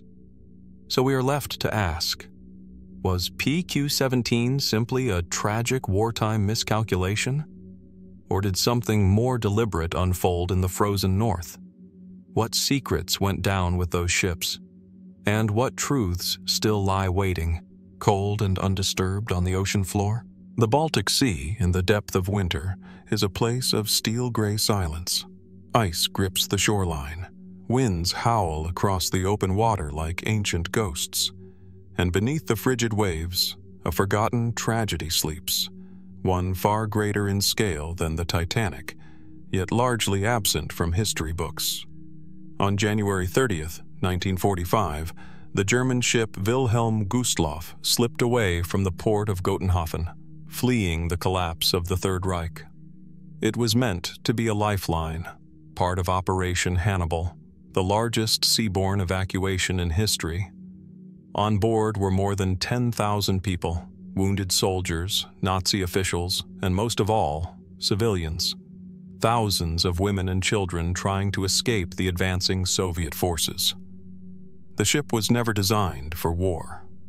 Once a symbol of Nazi propaganda, a luxury liner built to show off the promise of the regime, the Wilhelm Gustloff had been repurposed, overcrowded, and dimly lit. Its elegance gone, replaced by desperation. People crammed into stairwells, engine rooms, even the swimming pool. What they carried with them was not luggage, but fear. Fear of what lay behind them, and uncertainty about what lay ahead. Shortly after nightfall, as the Gustloff moved slowly through the frozen darkness of the Baltic, it was spotted by Soviet submarine S-13 under the command of Captain Alexander Marinesko. 3 torpedoes were fired. All 3 struck their target. What followed was chaos.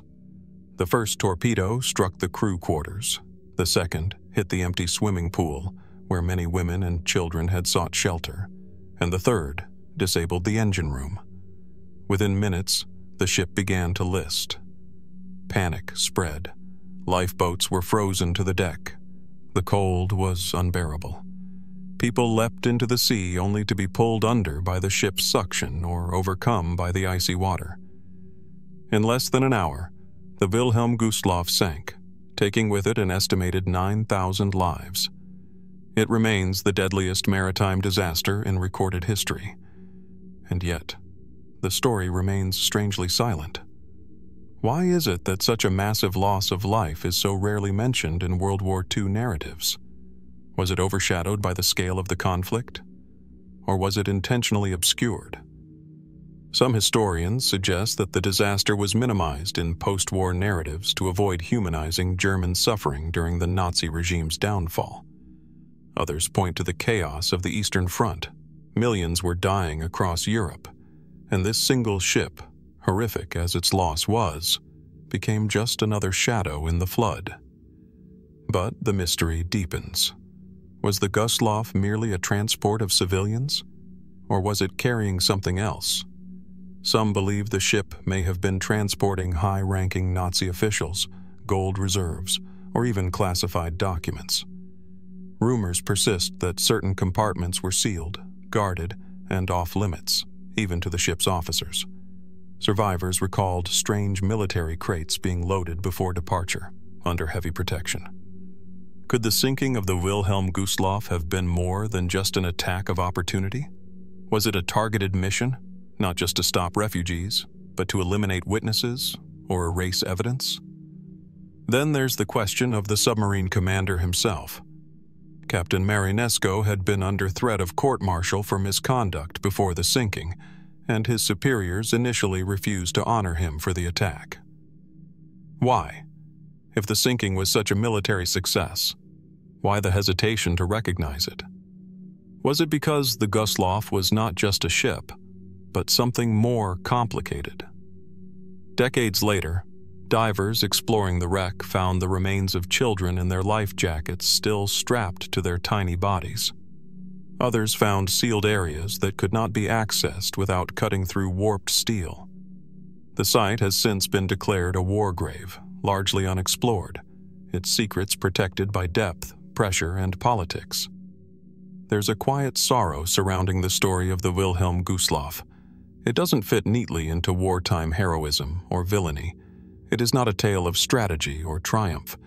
It's a story of those forgotten by history, of lives lost in the margins, of questions that are perhaps too uncomfortable to answer. What was truly aboard that ship?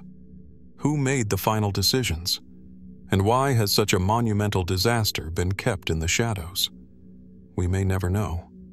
The Baltic keeps its silence well, but the wreck still lies there, beneath the waves, beneath the ice, beneath the silence, waiting. The Ural Mountains rise like a jagged scar across the heart of Russia, cold and defiant. In winter, they become an endless wilderness of snow-covered silence, where even the wind seems to whisper secrets no one dares to tell. And deep within this frozen expanse lies a pass, lonely, remote, and forever stained by a mystery that refuses to fade. Dyatlov Pass. The name is infamous now. In February of 1959, 9 experienced Soviet hikers perished here under circumstances so bizarre, so disturbing, that even decades later, no official account has satisfied every question. Their tent was found torn open from the inside. Some fled into the night barefoot, wearing little more than underclothes despite sub-zero temperatures. Others had crushed ribs. One had her tongue missing. There were no signs of struggle. Only confusion. Only fear. But what if this horror didn't begin in 1959? What if the seeds of this enigma were sown years earlier, during the final days of World War II? At first glance, the Dyatlov tragedy seems disconnected from the war.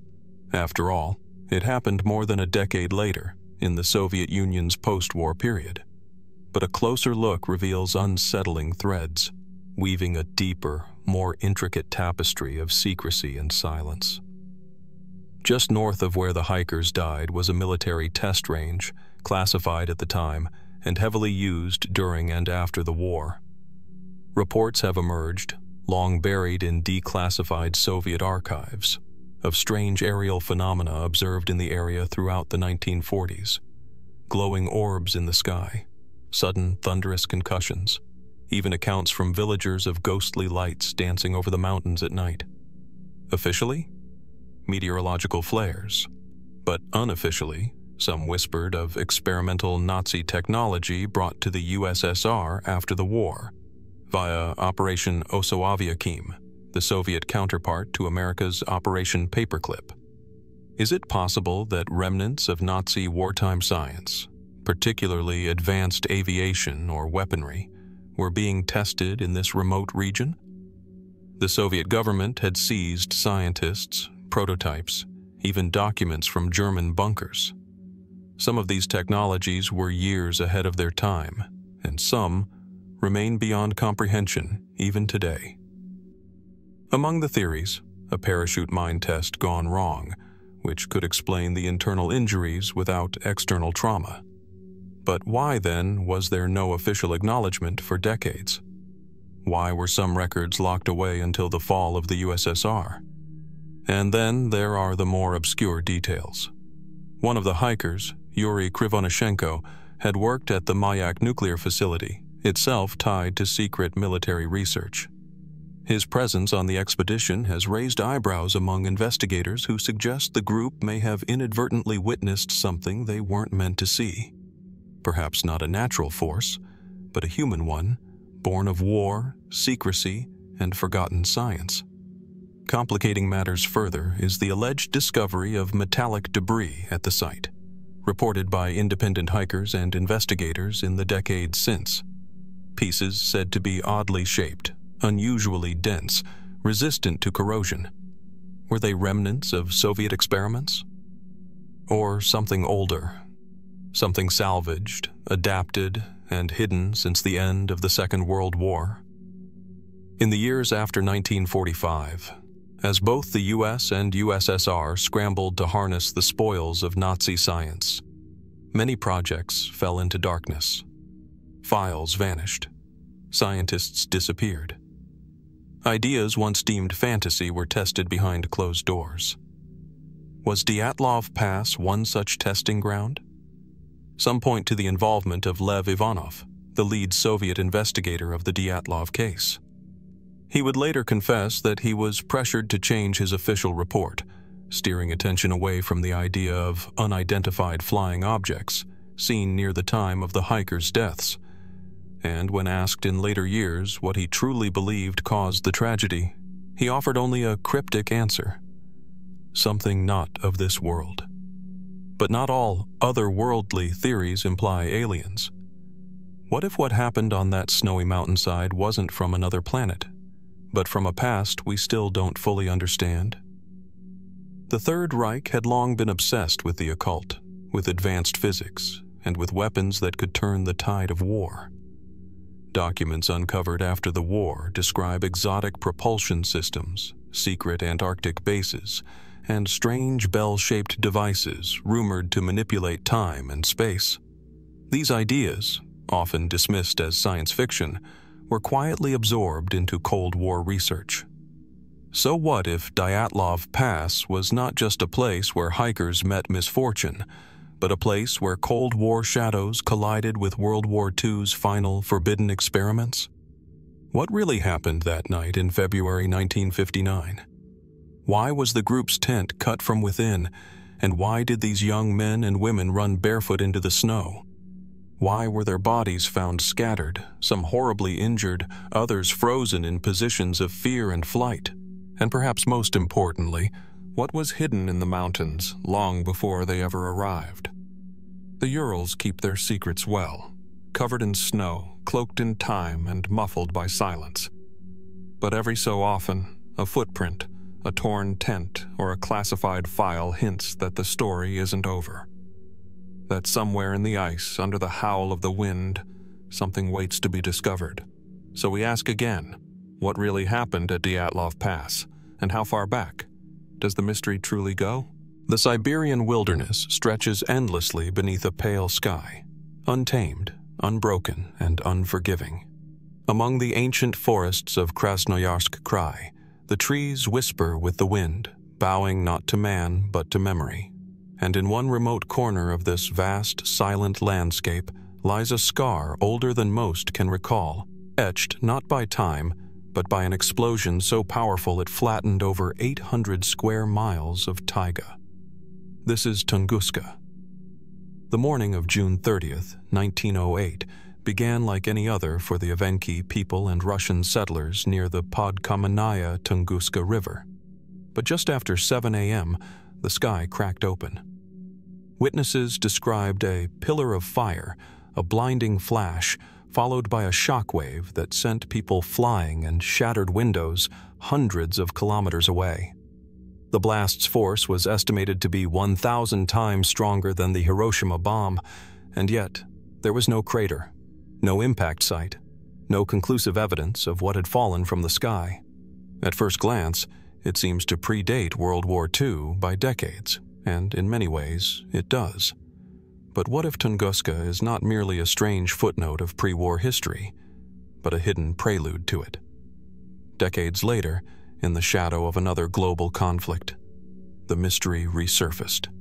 During World War II, interest in unexplained energy sources and catastrophic forces intensified, not just in the scientific community, but within the secret circles of the Third Reich. Nazi research groups, particularly the Ahnenerbe, studied arcane texts, ancient catastrophes, and lost technologies with a fixation bordering on obsession.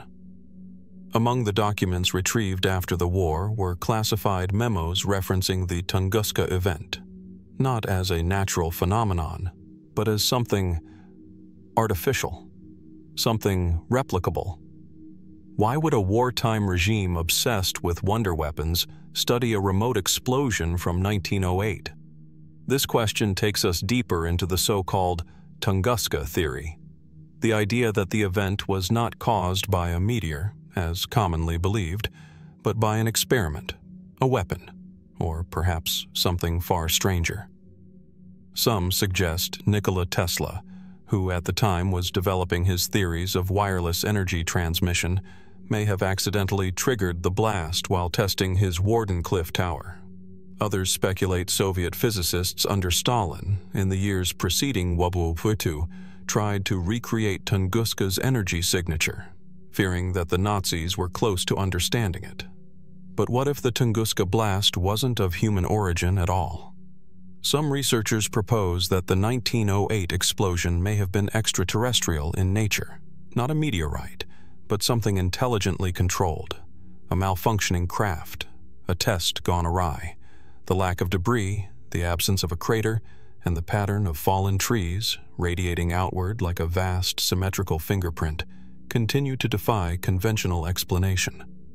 During the war, reports emerged from German-occupied regions of unusual scientific missions, seemingly disconnected from the war effort. Teams dispatched not to battlefronts, but to remote wildernesses. Siberia, the Arctic, the Himalayas. What were they searching for? Declassified files from both Allied and Soviet sources reference a covert Nazi operation dubbed Kronos, a name associated with time, or perhaps power beyond human comprehension. Some theorists believe the operation was linked to ancient impact sites and unexplained geological scars like Tunguska. Were the Nazis searching for a source of limitless energy? A key to another dimension? Or simply a weapon so powerful it could end the war in an instant? And if Tunguska was a natural event, why then did interest in it peak precisely during the global arms race? Why did documents related to the event vanish into classified military archives in both the USSR and the West? In 1945, as the world tried to piece itself back together, teams were once again sent to the Tunguska region, this time by Soviet scientists under the guise of geological research. Yet some eyewitnesses described strange instruments, Geiger counters, and silent guards. What were they measuring? What were they hoping to find? Even today, expeditions to the Tunguska site report anomalous magnetic fields, strange soil chemistry, and lingering radiation levels that don't align with a mere asteroid. Some trees in the area appear to have grown at accelerated rates after the blast, as if exposed to an unknown form of energy. Could the Tunguska event be connected to the wider mystery of WW2's secret science? And if so, how close did humanity come to rediscovering something ancient, powerful, and potentially uncontrollable? In the icy expanse of Siberia, the land holds tight to its secrets. Snow falls gently on twisted trunks and scorched earth. The echoes of that violent morning in 1908 may be long faded, but the questions remain. Were we witnesses to a cosmic accident? Or was it the first ripple in a hidden current that would surge through the wars, conspiracies, and technological leaps of the 20th century? And perhaps most haunting of all, was Tunguska the end of something? Or the beginning?